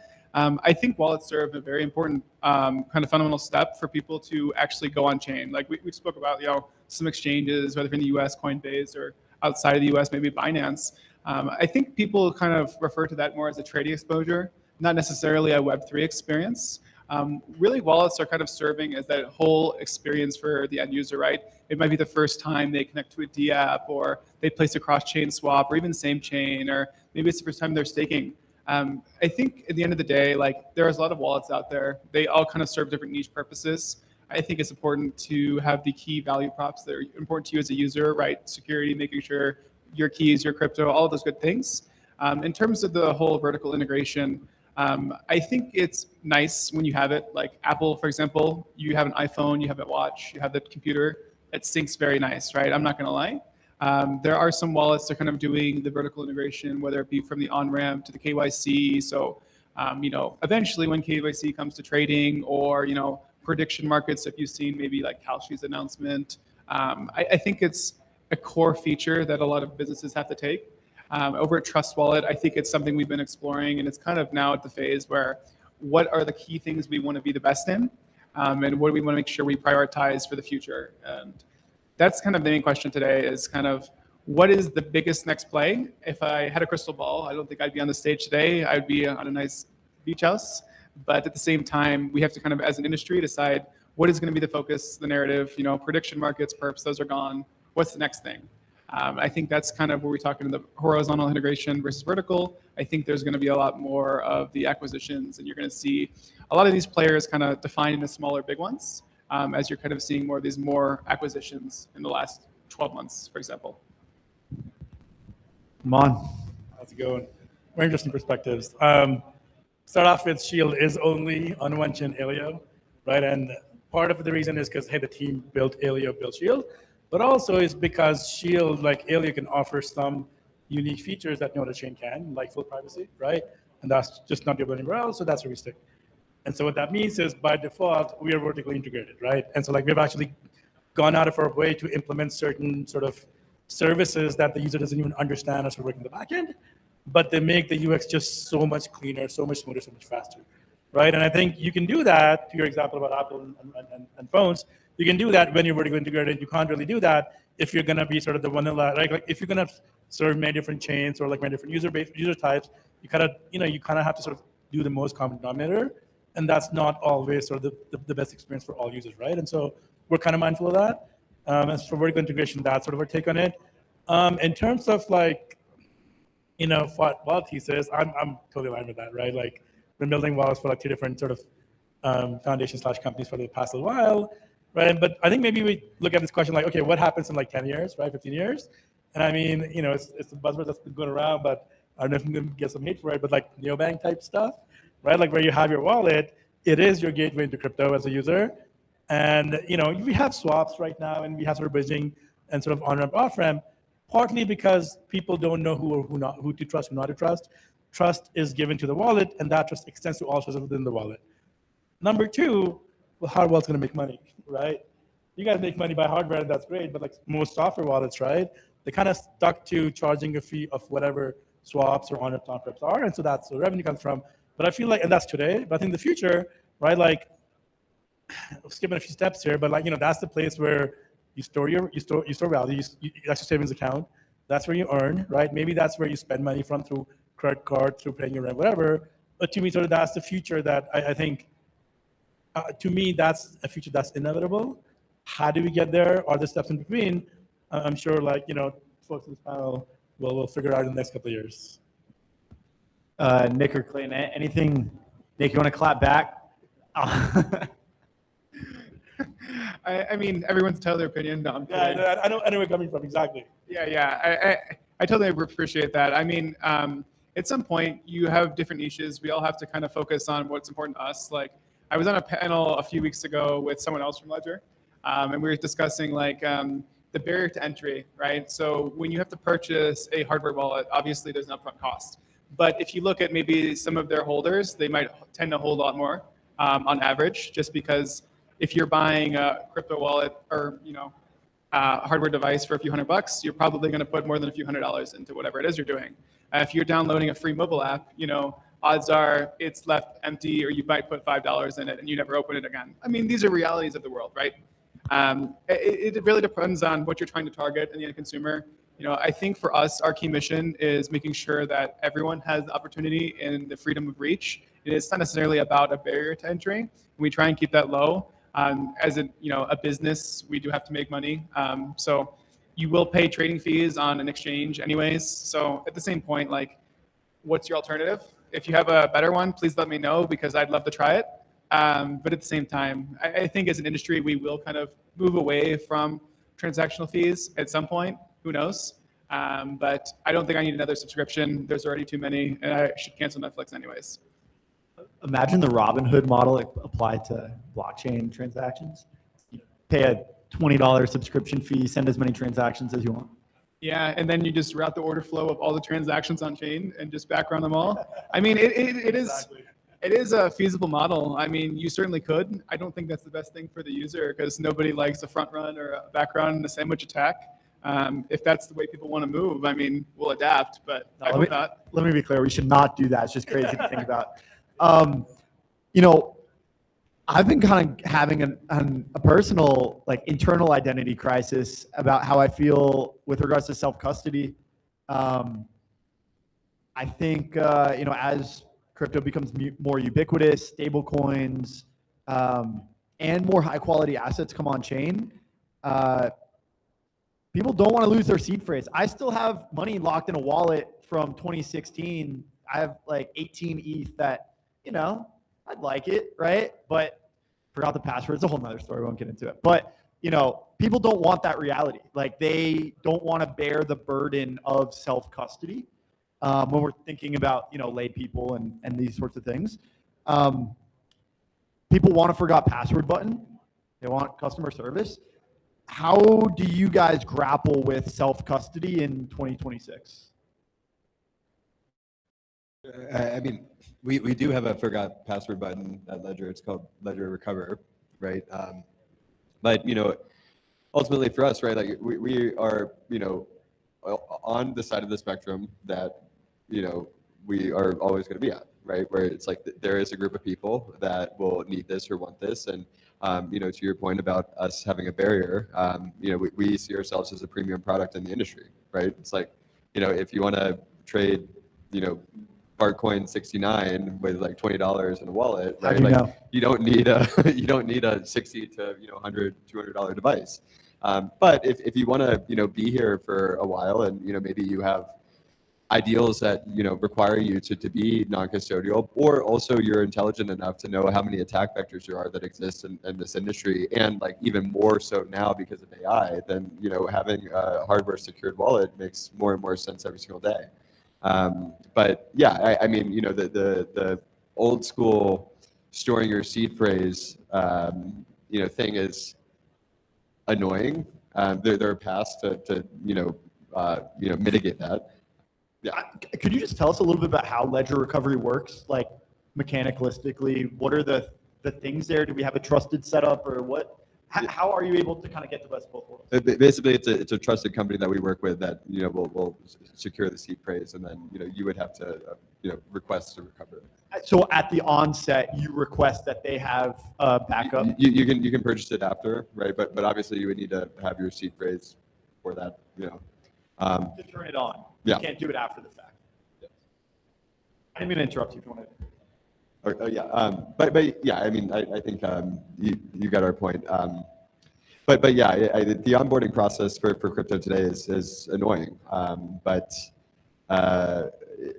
ultimately, right, you can start to derive like a lot more keys with that private key. So like if it becomes like something that you have to do once forever, then that onboarding process starts to look like pretty silly in terms of complaining about it. Compared to everyone and their mother who's attempted to vibe code over the past like month just to make a bot that like automates some of their messages even though they're not super important, right? It's like yeah, so I don't think the onboarding process is a problem in crypto, right? Yeah, I mean, especially if even if you're looking at like gaming in the past, right? People say that the gaming failed because the onboarding was terrible, but like a shitload of people went on Axie Infinity to play a funny game for a while. It's just that like vertical actually isn't the reason why blockchain exists. I mean, maybe it can in the future, but like not now. So I don't think we have an onboarding problem. I think we have like a use case problem. Yeah, from our side, we don't have the same service. We've been exploring it. It's a potential opportunity for us. We actually kind of take a different approach, right? So if you're an iOS user, iCloud backup, secure backup to the cloud, Android backup again, but you have to have a password pin, you have to remember that password. So it's kind of like a catch-22, I lost my seed phrase, okay, but do you have the password? It's one of those kind of issues. As a personal, advice that I would give to people, even like friends, colleagues, like I think the best advice I can give you is don't put all your eggs in one basket. Even though I do work for Trust Wallet, I am a user of the product. I don't put all of my money in Trust Wallet, believe it or not. I use a variety of products, centralized exchanges and wallets. I kind of like to just keep it 50-50 between centralized self-custody and just kind of mix it up there. So I do have a Ledger, Trust Wallet, MetaMask, all of the apps. I have a bunch of centralized exchanges. I think it's about minimizing your risk as a user, which I know most people aren't probably that crazy and they don't need 15 accounts like me. It's a lot to manage, I'm not gonna lie. But at the same time, there's a bit of a fear factor, especially when you're moving to self-custody, right? Because again, you lose those 12, 24 words and there goes all your money. Like I had a friend who actually has a Ledger, the device broke and he doesn't have the 12 words, so he's like out of Bitcoin. It happens. I have friends that have Trust Wallets that they lost their phone, they didn't back it up to the cloud, and hey, how can I get my money back? It hurts to see. Like nobody wants anyone to lose funds. Like it sucks. I mean, for the rest of people out there, I mean, less money that's moving, wonderful, but that's not something we want to look for, right? In terms of the best solution, if there was one today, I think we'd be having a way different panel. There is no great solution, so it's, again, everyone has to take affirmative action here.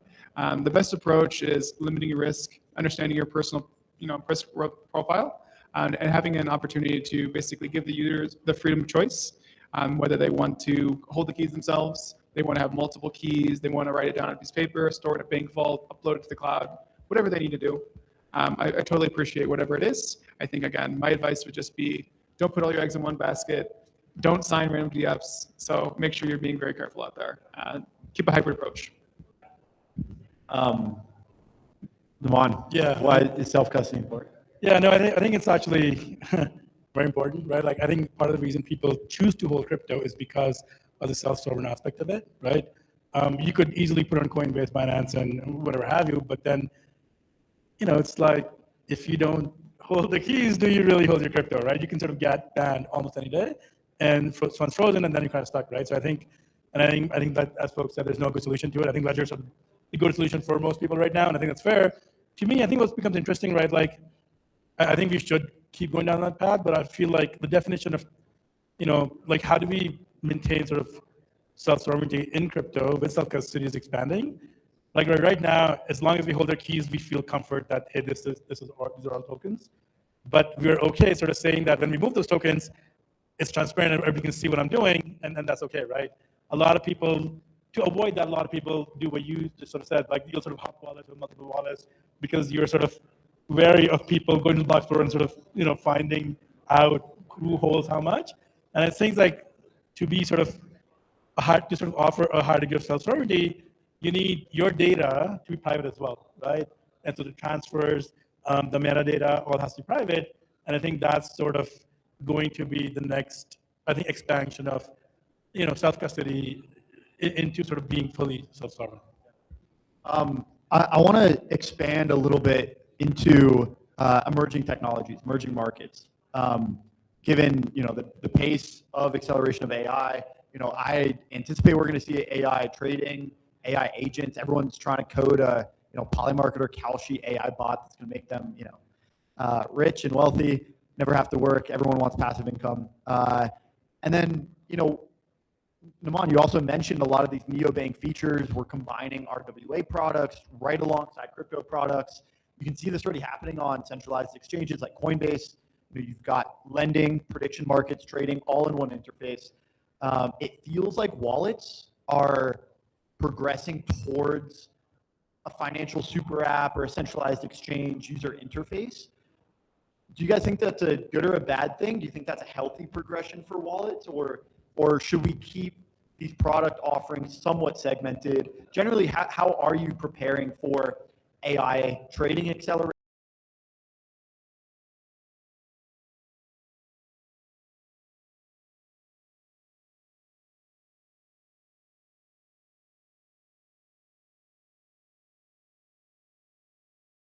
Experience today and the concerns that people will always have, even if it's not crypto related, right? It's like, oh, net new website, like what is this? Yada yada yada. It's like, I mean, there's like a study recently where it's like 67% of people trust their banks and like 45% of people trust blockchain, right? It's like that's pretty bad for us when we've been like kind of like resting on this idea that like everyone hates banks, which is why we exist as an industry.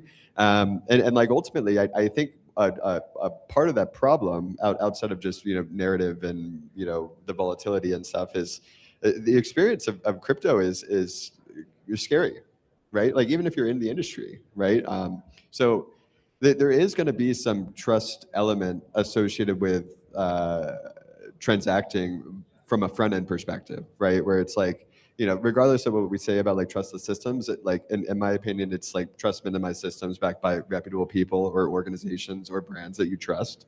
And if we continue telling people that like you are your own bank and like it's up to you to figure it out, and like they keep getting screwed, like that percentage that I just mentioned is only going to get lower, right? So I think having a unified front end experience makes a lot of sense to mitigate some of the problems that we have.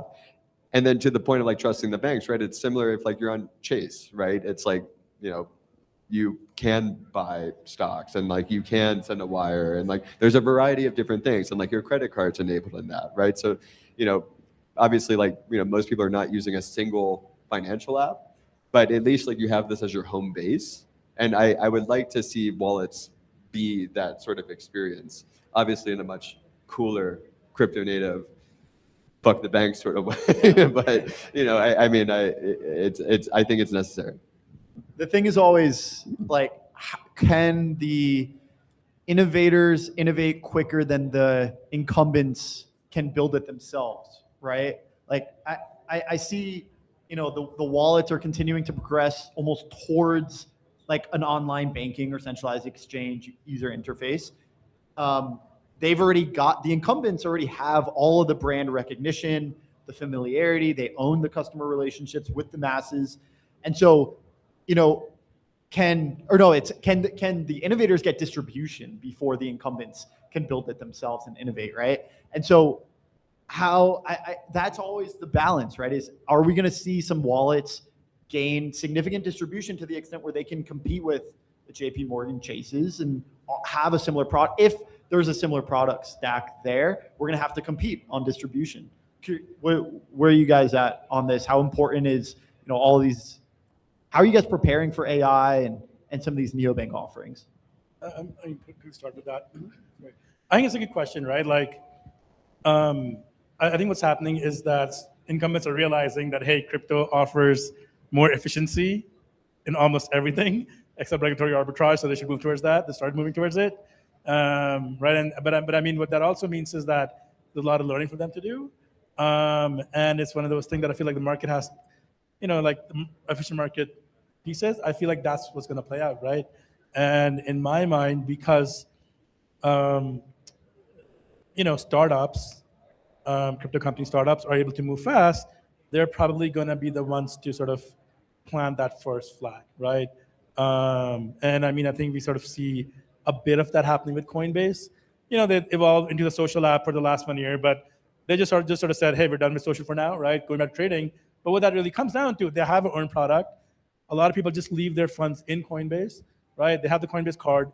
So, that sort of neobank sort of has been alive for a bit now, right? So I think like it is getting traction. And, it's one of those things that I think innovation wins, and I'm sort of biased towards startups. So to me, startups win because they can innovate fast towards sort of that, towards that sort of point of efficiency of sort of market forces, right? And that's the way sort of I look at it. And to your sort of question about are we prepared for things like agents and whatnot, that's a good question. I feel like crypto is more because AI agents work off of software, off of interfaces, APIs. I think crypto generally, blockchains are generally suited for AI agents, right? But at the same time, I mean, bringing it back a little bit to privacy, it's about when your state is private, how do you sort of execute autonomous agents or even intents, right? And so that's where I feel like wallets probably have to innovate a little bit and become more like policy engines versus just sort of, hey, I want, I want 10 ETH for all this, for the 100 sort of shitcoin I have, go find me 10 ETH, right? And then there's sort of no guardrails right now. But I feel like wallets, sort of the intermediate step for wallets is to become that sort of policy engine that can control, sort of guide, that can essentially constrain autonomous agents and intents really of what's okay to do and what's not okay to do, right? I will say that the only way a policy engine works for like the broader market, right? Going to the point of like all these people, attempting to code for the first time and, allowing them to connect to like all of their accounts, et cetera. You likely need some sort of hardware device with a secure element chip and like, a secure screen to sign those transactions, right? So, I mean, you could use like TEEs, which, would solve problems for some people, right? But for larger enterprise folks and people who are very, very aware that, everything that's happening right now is extremely experimental, like i.e. talking like a month, as opposed to like people talking about an experimental technology that's 5 years old, right? Like you probably want the utmost security now for any of that. And, a physical signing device becomes absolutely necessary until like, we start to give AI agents robotic arms, right? Like you can guarantee that you're going to be able to physically sign that personally. So can we, before we judge whether or not, hardware is necessary for these things, let's just, for everyone listening, watching, what's the difference between a wallet and a policy engine? That's a good question, right? Like, what does wallet do today? It does send, receive, and then we talk about it, but store, right? And when you sort of introduce intents, what that means is, oh, hey, wallet, like I said, right? Like I want 10 ETH and I have 100 of, I don't know, Fartcoin or whatever, not the right ratios, but go fill this. No matter how you do it, no matter what chain, no matter which account it comes from, what protocol you talk to, it doesn't really matter. Just go make this happen, right? But like, coming from a sort of privacy perspective, I want to keep that intent private. I want to keep execution private. I want that agent to only be able to see a certain token in my wallet and not others, right? And so that's what I mean by establishing guardrails and really sort of introducing policies into wallets, right? Because, and I mean, I come from a privacy perspective here, but like that applies to I think all wallets. Because when you have, for example, agents being controlled by Ledger or by Trust Wallet, you also want to have to give them guardrails, right? On what they're allowed to do and what they're not allowed to do. My limited experience on Claude and OpenClaw and that kind of thing is like, you treat it as its own employee, you give it its own credentials, meaning I'm not going to give my OpenClaw instance access to my own wallet. I would give it its own wallet and let it do its thing on that. And then if I have another OpenClaw instance, I would spin up a wallet for it. So it only has context for its particular assets and its windows. Is that, I mean, just a word of advice on people setting up their OpenClaw instances and like how we should give them access to crypto. No, I think that's a fair point, right? But to me, both worlds exist, right? Like even OpenClaw's wallet, you don't want, you can have multiple wallets, right? And that's a lot of sort of operation security that you have to go through. But at some point, as an early adopter, you're fine doing that. But if you want that product to sort of cross the chasm, go for from early adopter to sort of, I'm not going to say everyday user, but let's say the early majority user, right? You're going to have to make some improvements in UX, in sort of number of, remove some of the friction point. And in that, to me, there will be some kind of consolidation of wallets. Now, I'm not saying that, hey, give agents access to your personal wallet, right? But maybe you're going to have an agent wallet, and within that wallet, you want them to sort of be able to interact, use this token on this protocol, and this token to access this Discord, and keep those guardrails for that agents within the context they've defined for them, right? So to me, like the policy argument still applies, especially if you want to sort of expand into the wider sort of market. Maybe extending the programmability of wallets. Yeah, because even OpenClaw example is a great one, right? Like everybody's trying to run it. How the people that try to run it fail? How the people that, and when you succeed, you're like, oh, what do I do with this, right? And then when you do succeed with it, you're like, somebody's like, oh, I can access your private keys and I can do this to your computer. So there's so many different issues with it right now, but I think that's how technology is born, right? There are issues, but then you have to, it's like a whack-a-mole game, right? You fix one issue, you fix second issue, you fix third issue, eventually it's friction-free. And so I feel like that's what's going to happen with OpenCloud, but also the autonomous agents in crypto and wallets. Yeah, and especially as we've got more chains, more assets, 15 accounts, Nick, on different centralized exchanges, decentralized services. Have you dabbled with AI? How many accounts have you forgotten about? Let me start there. No, I'm seriously. Like, sometimes I that's the best thing. You come back and there's still I had to start using like a password manager just to keep track of my accounts. Like, this was 2 years ago. You know what I mean? So this is not going to scale.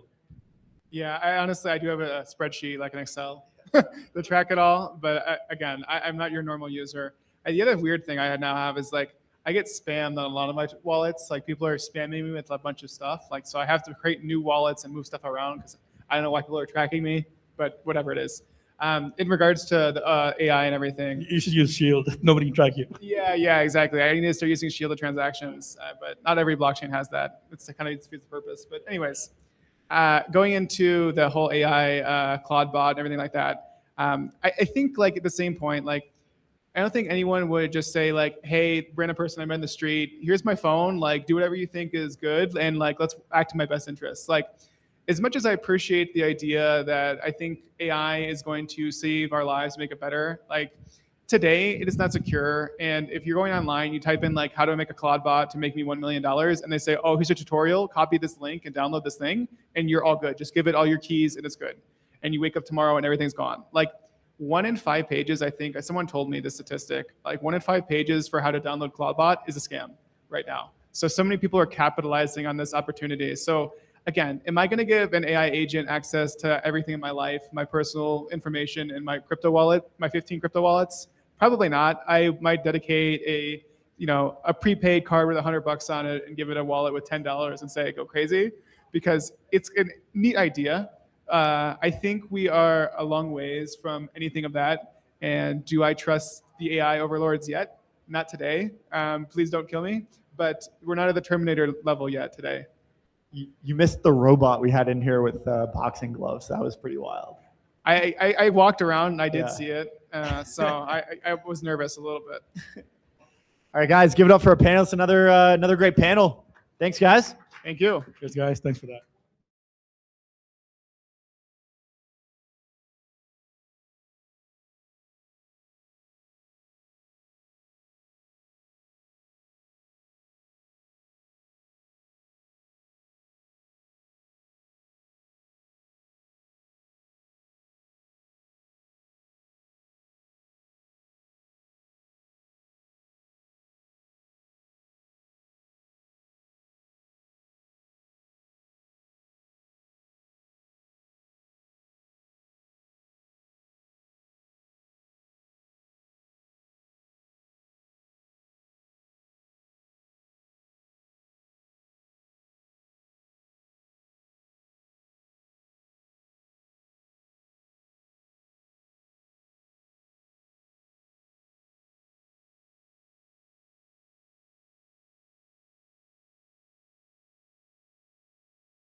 chain intent execution panel here. Last one of the day. We've got Luke of Layer Zero and Jason of Relay. Guys, quick introduction and how's your week been here at ETHDenver so far? Luke. Yeah, of course. So yeah, Luke Labonte. I've been at Layer Zero for about 3 years now, primarily leading the solutions architecture team now, focusing more on our value transfer, acquisition through Stargate, API products.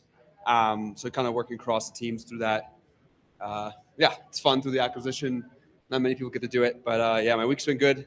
I actually flew in 2 hours ago, so we just got here, feeling good. But yeah, good to be here. Thanks for having me. Hey, y'all, I'm Jason. I'm a co-founder of Relay. Relay is an intent-based interop protocol. We focus on payments-grade interop. So the way we think about it is basically consumer use cases where people care a lot about speed, price, and reliability. And yeah, week's been good. Just doing some dinners, doing some meetings, one-on-ones, that kind of stuff. So happy to be here. It seems like high spirits overall, which is good to see. Yeah. Definitely. All right, gentlemen, kind of looking at the lens holistically, broadly here of the evolution of cross-chain. I mean, we've seen from, 2020-ish onwards, the explosion of tons of chains and tons of experimentation with bridge designs, whether it be mint and burn, intent-based, hub and spoke, all of these, right? And it seems like we've kind of keep coming back to intents. Now, today's Intents Day. Is it fair to say, and perhaps if there's a more nuanced take, is Intents the best that we've built for interop in crypto so far for this multi-chain world? Why or why not? Or what is the more nuanced take there? Yeah, I'll take this first. I think they're both needed, right? I think Intents solve something that is needed for a specific flow. So like retail flow, there's kind of a back and forth dialogue around like core ethos of like how you should build things, or how like the overall crypto, or build things from the beginning of like core principles, and like, is it like nation state resistant? Is it like immutable? Is it like, can I shut it down if the government came to me and be like, hey, shut this thing down, could you do it? Or could it just like operate in perpetuity, right? And so for us, like over the years, right, I think last 2 years specifically, users, mainly retail users, don't actually care, which is like, I think it's like not like a growing up moment, but it's more of just like a hard pill to swallow for like founders who like really have those core ethos. And I think with Intents, like it definitely does solve that chain abstraction ability to like, hey, I just want liquidity. I want to do the thing that I want to do with what I have, and I don't want to have to care about like a fragmented UX. And so for like speed and cost for retail flow, I think is proven that it's like the most optimal solution for users across a variety of different applications. And I think where messaging it goes hand in hand, in my opinion, because messaging is like the most capital efficient way to move money across chains, right? There's no better way to move infinite amount of money without having like being liquidity constrained across any number of chains. So like burn limit models have been proven to work for like institutional flow, a much larger value flow. For example, there's been a number of transactions, a handful of transactions across Layer Zero that have been 300 million, 400 million, 800 million in one transaction for the price of gas, and settles in 2 minutes, right? And so that's like a step function better than like anything that exists in payment world. But I think Intents is also solving something like equally as important for maybe just a different type of user. So you're solving for institutional retail. And then on the Intent side, I think, I'll wrap this up, but on the Intent side, they also use messaging for rebalancing. So it's like they go almost hand in hand, where they both need each other really at the end of the day for settlement and like efficiency of systems. Yeah, I mean, I think I completely agree. Like, we really think that there are two different layers of interop. There's basically core interop, which you can think of as like native chain bridges or native token bridges like OFTs. And then there's fast interop, which is where we operate, right? So this is like chain abstraction, being able to take finalization risk. And actually these things are complements, not competitors, right? Like there's cases where you could use either. And so maybe there's some things that, orders that we fill that Layer Zero could fill. But we use Layer Zero, right? So we use Layer Zero to rebalance. We want assets to be able to move across chains quickly. And and we're serving a different use case, right? Like we serve users that want to take actions and have it feel like they're paying with a credit card, regardless of what they're doing on chain. I actually think there's a benefit for core interop in having this fast interop layer 2, which is, and we saw this over the last number of years. Without the fast interop layer, the core layer is getting pushed to maybe go too fast, right? So you have an OFT, you really want to be sure that you don't have a global risk of the origin chain transaction rolling back and you creating more token supply than there should be in the market. So when you have fast interop, it allows the core sort of more secure standard approaches to interop to actually do their job even better. So we're happy layer 0 customers, and we will continue to do that. And I think like we really think about us more as focusing on like the UX layer of money, which isn't just moving money between chains. Like Relay is basically any input to any output across chains with optional call, right? So basically it's not just moving value, it's a user is paying with MUSD on Linea and they actually want to buy an NFT on Base. Well, okay, we can make that happen and have it feel like a snap.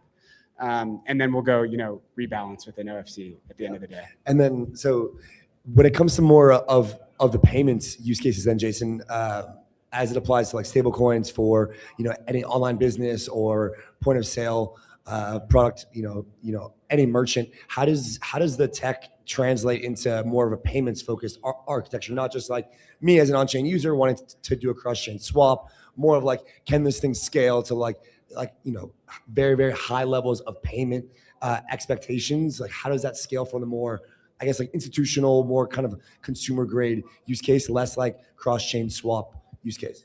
Yeah, it's a good question. I mean, we sometimes call Relay on-chain payments. And when we say that, what we really mean is just, cross-chain transaction execution to do anything on any chain. It's like a little bit fuzzy when you also think about like the payments vertical of like the use cases of payments, which I think is starting to really come on chain. So in that world, I think there's a few things to point out. I mean, the first is that we see a world where users and merchants are not necessarily on the same chain. Now, sometimes they are, and a user might have USDC on Base and be paying for something on Base, and then like you don't really need Relay there. Like there's some things that we can do, but then Base is the payment rail.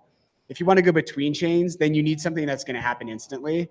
And so what we can do is say, someone's building a neobank that's on Mega ETH. They have stable coins on Mega ETH, but they want to show up somewhere and be able to pay wherever that merchant is accepting money. We can help facilitate that.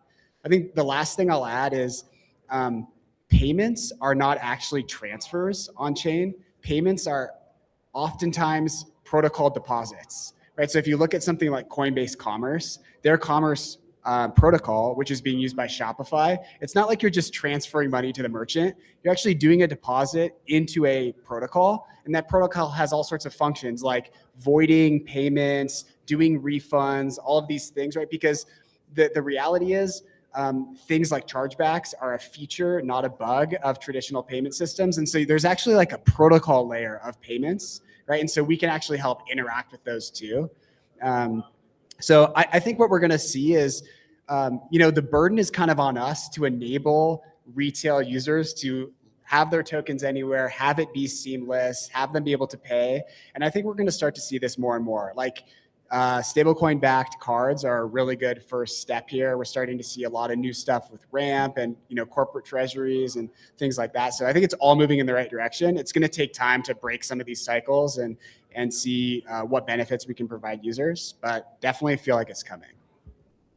Yeah, Luke, from the Layer 0 perspective with regards to payments as well, even kind of looping in the recent launch of, or at least announcement of Zero, how is Layer 0 positioning for what I think we can consider to be one of the strongest current use cases of crypto rails, which is stablecoin payments for businesses, lowering credit card costs, getting rid of chargeback costs, overall bringing more sustainable revenue to businesses on chain. How does Layer 0 think about that?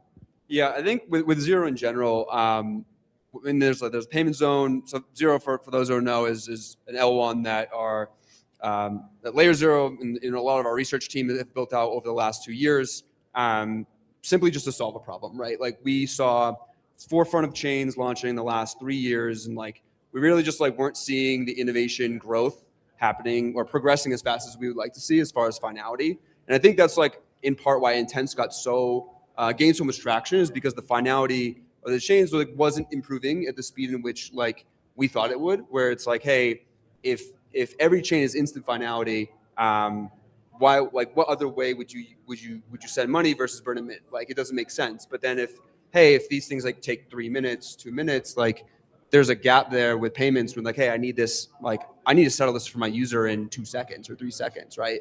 And so for us, we really like looked at that problem and we're like, how can we actually help solve that problem ourselves? And so what we did with Zero is like built a like high performance chain that really is target focused on financial markets. And there's a EVM zone, and there's atomicity zones that you can kind of do compute in parallel without actually like, it doesn't, block space isn't like capped or isn't constrained based off of the transaction volume. It actually like decreases, which is pretty interesting. But there's a payment zone, and we were basically like, hey, we need something that does the throughput of today of these legacy systems or traditional systems that exist today. Like there's nothing on chain that, or there's no environment today that could settle all of these as transactions like on a daily basis, right? It's not feasible. It's like a hard non-starter for them. And so we're like, how can we actually like build something, not just like, or other applications that exist now, where it's like, well, I want to build something net new that doesn't exist, and this is the only place I can do it because it's the only requirements that give me the ability to do that. And so that's really like our premise behind whether it's the payment zone and like in working with a lot of our partners such as Tether, who made a strategic investment in Layer Zero Labs, as well as kind of using our technology to move cross chain. And so really working with them to define kind of what this should look like, and as well as other partners on the fintech side of things that we work with, and then the capital market side, like, right, working with folks like Citadel, like, how should this work, right? How should this work in a system where it's atomic across every asset class, right? I want to be able to trade my assets, whether it's getting exposure to price of certain assets across finance and interact with my payments. Like, these systems should be atomic and they should be together. And that's really just the premise behind not just payments, but like financial, like just finance in general, is how we took the approach to Zero. Yeah. And then Jason, similarly on your side, right, with the announcement of your chain, Relay chain, how do you think about kind of reinvigorating the hub and spoke model with the Relay chain being the hub again? I thought this model was broken in the past. It didn't work. Why try it again? Yeah, I mean, I think for us, we, built a product where we were really focused on just like, how can we provide the UX that people need? And I think the reality was, we started running a solver in the market, and we really felt like the design of the systems that were in the space didn't meet the requirements of what we needed to do to run a high throughput solver, right? So I think the idea basically is, you look at some of the other systems and you say, well, I'm going to fill this order, but I'm not going to get my money back for 4 hours, right? Like, these are the types of things that we saw like running, one of the biggest solvers in the market. And so we basically ran Relay until we felt like we know what this needs to look like to serve like truly high throughput solving. And that's why we kind of, coalesced around this idea of launching the Relay chain. I think, again, like, we launched the chain. Maybe this came across in the announcement. I hope it did. For us, it's a piece of infrastructure. It's not like a generalized chain where we expect people to go deploy NFTs or like build markets on top of or anything like that. For us, it's really like, this is a proof point that what you're doing with Relay is trustless. It's decentralized. You can always get your money back. We're never going to be able to like, hold your funds or anything like that. And so we are building, for us, it's like UX or bust, right? Everything we're building on the technology side is in service of complete flexibility to build a API and a service that provides the type of experience that consumers need. And so that's why we did it this way, right? Like, I think you'll see us like just continue to make slow and steady progress on the chain to do this. And like, we definitely don't see it as like competitive with Zero or a bunch of the other chains that are kind of taking a more general and opinionated stance about having people kind of settle on them specifically. For us, it's like an application-specific chain that allows us to kind of have what we need to provide our users and our developers with the service that they're expecting. So, Genta, as we kind of enter this newer era, we call it neo finance. It's really this convergence point, legacy finance and DeFi is coming together, right? We saw with Zero, Citadel, Arc, all of the likes coming on chain. They contributed in some capacity to this, to your design choices, to the entire facilitation of that launch. And we're also now just seeing tokenized assets really grow. Things like equity perps, commodity perps, stable coins, obviously. A lot of these funds are coming on chain. People are getting excited about RWA looping. Obviously, payments is happening. One thing that I think is interesting about this conversation is that it's been rooted inside of the on-chain environment, but not necessarily the off-chain environment.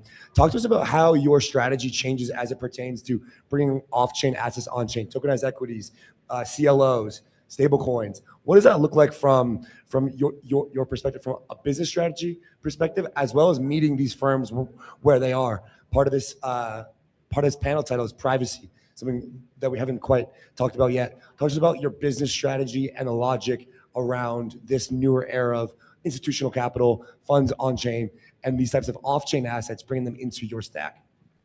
Yeah, from our perspective, like we started Layer Zero, started as like general messaging. We thought like the messaging market was like vastly bigger, and we still do. It's just like not right now. I think, and it's largely just used for asset movement, and like how do you make these assets ultimately just programmable, and not just programmable in like an atomic environment, but programmable in an atomic feeling to the user across any environment. And so for us, like it's almost agnostic, and I think this is the beauty of blockchain, right? It's like you can tokenize any asset that you want. You can codify any rules of that specific asset, whether it's some type of fixed income product, whether it's a stable coin, right? Like, and there's many different like customized features that you can put in these smart contracts. And for us, it should all work the same, right? And so being able for all of these things to work the same across any environment and have just the atomicity for the user, where I can say, hey, I want to do this thing, and I want to sign once, pay once, and don't have to worry about it. And maybe it's like a multi-hop. Maybe I'm depositing into a vault, and I get my receipt token back to me, and I'm using that receipt token somewhere else to go like lend on Aave or something, right? All of that should feel atomic to the user. And I'm with Jason on this. Like we truly try to build, like make it seem like you're doing a single transaction on one environment when you're using Layer Zero, right? Like abstract gas away, abstract all the complexity away. Because if you don't make it at the UX level easy enough, like you've lost. And so for us, to answer that question, we're like agnostic to the type of product, as long as they're all composable together. Like that's ultimately the goal, right? It's like how can we make every asset class composable together, and that's like truly the Lego box of finance. And I think that's kind of the beginning goal of what DeFi really is. And now we're just seeing more traditional assets come into being tokenized and have that programmability. Yeah, I mean, I feel similarly about our product. Like,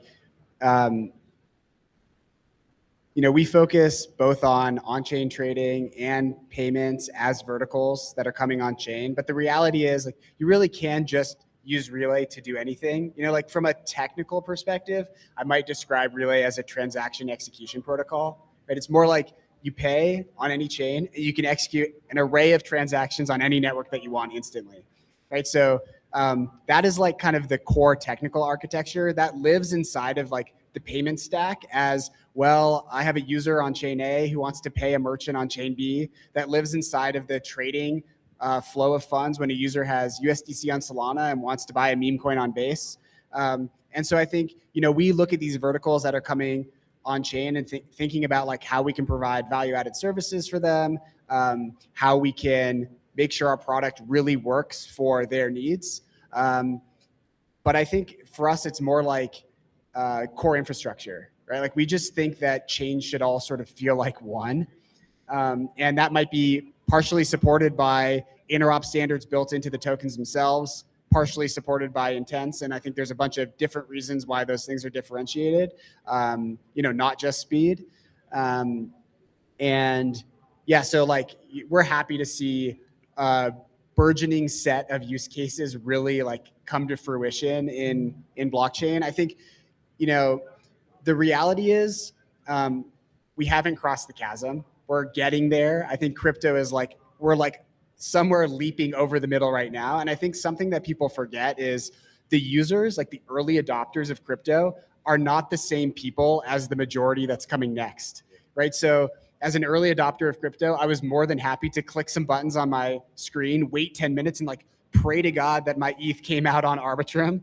Most people will not do that. And I think it's like, it's up to us to build a user experience that people tolerate. Like we're just so not there yet. And so I think like, it just feels like UX or bust. You know, we just got to get that part right. Luke, from what can we expect from the go-to-market side of Zero this year? Or if not that, what's your priority for layer zero? Yeah, it's a load on the Zero side. It's a loaded question. My colleague Parker's there. Parker? Leads DeFi for us. He's great. I think it's exactly kind of what I said before, where maybe not exactly, but the primary focus is like, what does this unlock that can't be built anywhere else for Zero? And really just pushing the space forward, right? Like this should be the new benchmark for chains that are coming forward, right? It's that step function for blockchains in general to be able to handle real world like throughput needs at scale. And so for us, I think there's obviously the capital market side, there's the payment side, and there's like the general purpose EVM zone that's like existing things that are already built and come in and ultimately build and compose across those two zones together, so that you can actually work with the financial markets that are being built in those specific zones, whether it's payments, whether it's capital markets and trading. On the interop side, there's like still all one business for us. Like there's no differentiation in like our focus.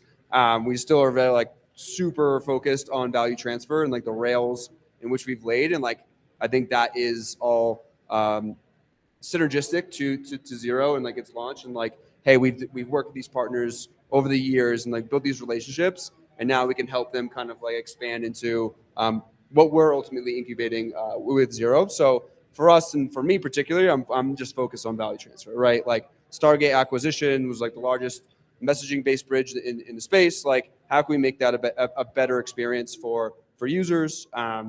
What should we add to it? How can we embed other services within there? Like we have Vaults products, we have other things similar to what Jason's talking about. I think chain to chain is very much solved.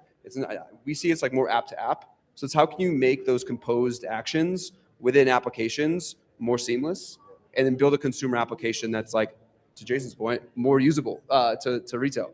And so that's really my focus from the consumer app side of Stargate, but also the API side of like how can we go distribute that. Jason, for your chain, kind of what's the roadmap here? What's the focus on the go-to-market? Yeah, I mean, I think on the chain side, like just to reiterate, like it's not something that you're going to see us pushing to end users, right? For us, it's like, what can the chain do to make our core API and product better? Relay v3 is designed. We're working on that. I think you're going to see us roll out a bunch of cool stuff over the next year. I think we're taking a pretty different approach to a lot of the other intent-based systems. So excited to like see some of those pieces come to fruition. I think the other side for us again is like the missing pieces at the UX layer, right? So things like fee sponsorship, onboarding flows, how can you make it easier for users to check out and pay, and things like this that I think there's just like still some missing work there that I think we're super excited about. You have all sorts of things like, do new people coming into crypto want to connect their wallet everywhere they go, and things like that. So I think we're kind of like operating at two layers here, right? Like we don't build, checkout experiences. We work with partners that do that. They still need like the on-chain infrastructure to make those things happen. And so I think like we're very much playing a supportive role there. And then kind of on the bottom side, working on the Relay protocol to make it faster, cheaper, more available routes, more chain support, right? All these pieces. So I think the short story is Relay will always be any input, any output optional call. And it's like, how do we make that as good as humanly possible? Ladies and gentlemen, give it up for Luke and Jason, the final panel of the day. Woo! Here we go. Alrighty, guys. We will have Robbie back up to close out Intense Day. Guys, thank you for being here.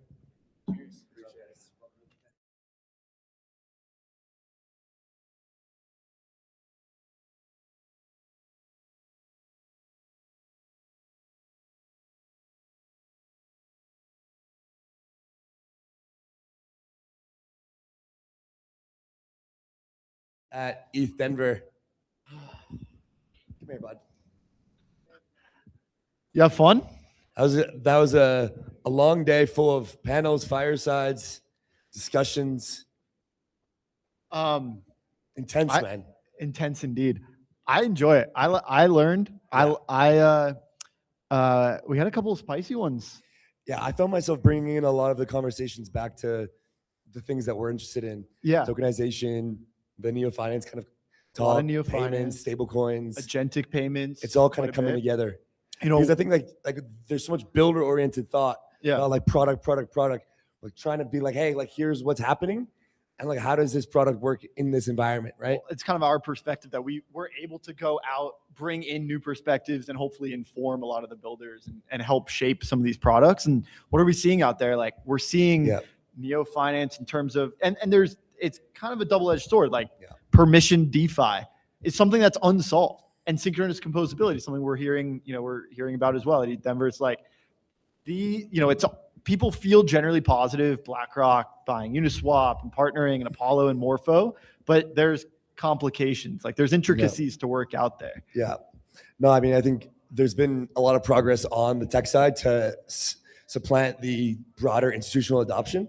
I brought up self-custody on the wallets one. No, like, I know. How are people reacting all to of these? And Jason just said, right, like this next set of users does not have the same properties or care as the previous. And I think that's something that like a lot of these companies are starting to realize.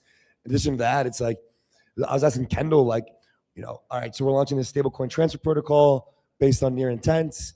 What's your growth here? Like, what's the growth story from transaction volumes, revenue? Like, where's the business case here? Like, explaining, based on stablecoin growth, transactions on chain, off chain. I think it's important to ask every one of these people, like, what's your business here?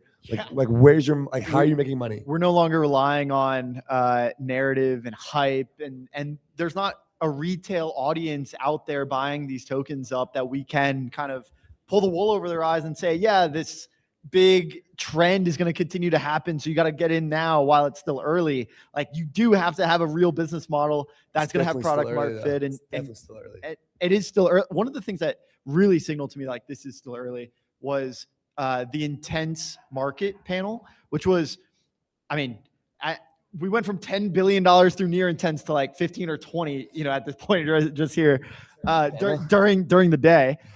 But at the Intent Markets panel, we had a couple of solvers, and we had Sal from Sovereign basically talking about how right now these are just vanilla intents that are flowing, and Near was able to generate upwards of 15 billion in volume. Once we're seeing the institutional capital flows, RWA products, more high quality assets, like I was still under the impression that intents were just for, cross-chain, maybe cross-chain swaps because they can just deliver the asset. Yeah. No, there's all kinds of parameters, how much you want to sell, when you want to sell, what is your order block, what is your price conditions. All of this can be expressed in an intent, and you can structure all kinds of expressive products and trades as a result of that. So it's really a tool that's built for like expressive, robust market, but we're only using it for this very vanilla base case. Yeah. And even that vanilla base case has $15 billion of volume. Yeah, I mean, I think that the newer capital markets participants are going to actually really jive with intents, because all it is market making. Yeah. Like if you can just explain intents in a single 2 words, it's market making. Mm-hmm. And so I think that's something that like a lot of firms will get behind. Mm-hmm. And again, will they even need to know? I'm not sure. Now, I They're think gonna have to speak we're gonna have to translate, communicate, so they understand the technology. Otherwise, they're just gonna go build it themselves because they don't think a solution out there exists. Yeah. But I think you're right. I think we're also in the position where we kind of talk to both sides, and so we're the job of a translator, right? And helping to open the eyes to some of these institutions. These technologies already exist. Don't do it yourself. You're gonna be spinning your wheels. You can partner or partner with some of these guys that have already invested a lot into this technology. Yeah. I mean, I think all of this technology, I feel like Andreas onto Pelos right now in Bitcoin 2014. I'm telling you guys, they will use Intense. Intense will be used by the institutional capital allocators. Guys, shout out Near. It's been an amazing Intense day. Thank you so much for joining us live on Rollup TV, live in Denver. Guys, much love. Rock See you at on. NearCon. See you at NearCon next week. Thank you, guys.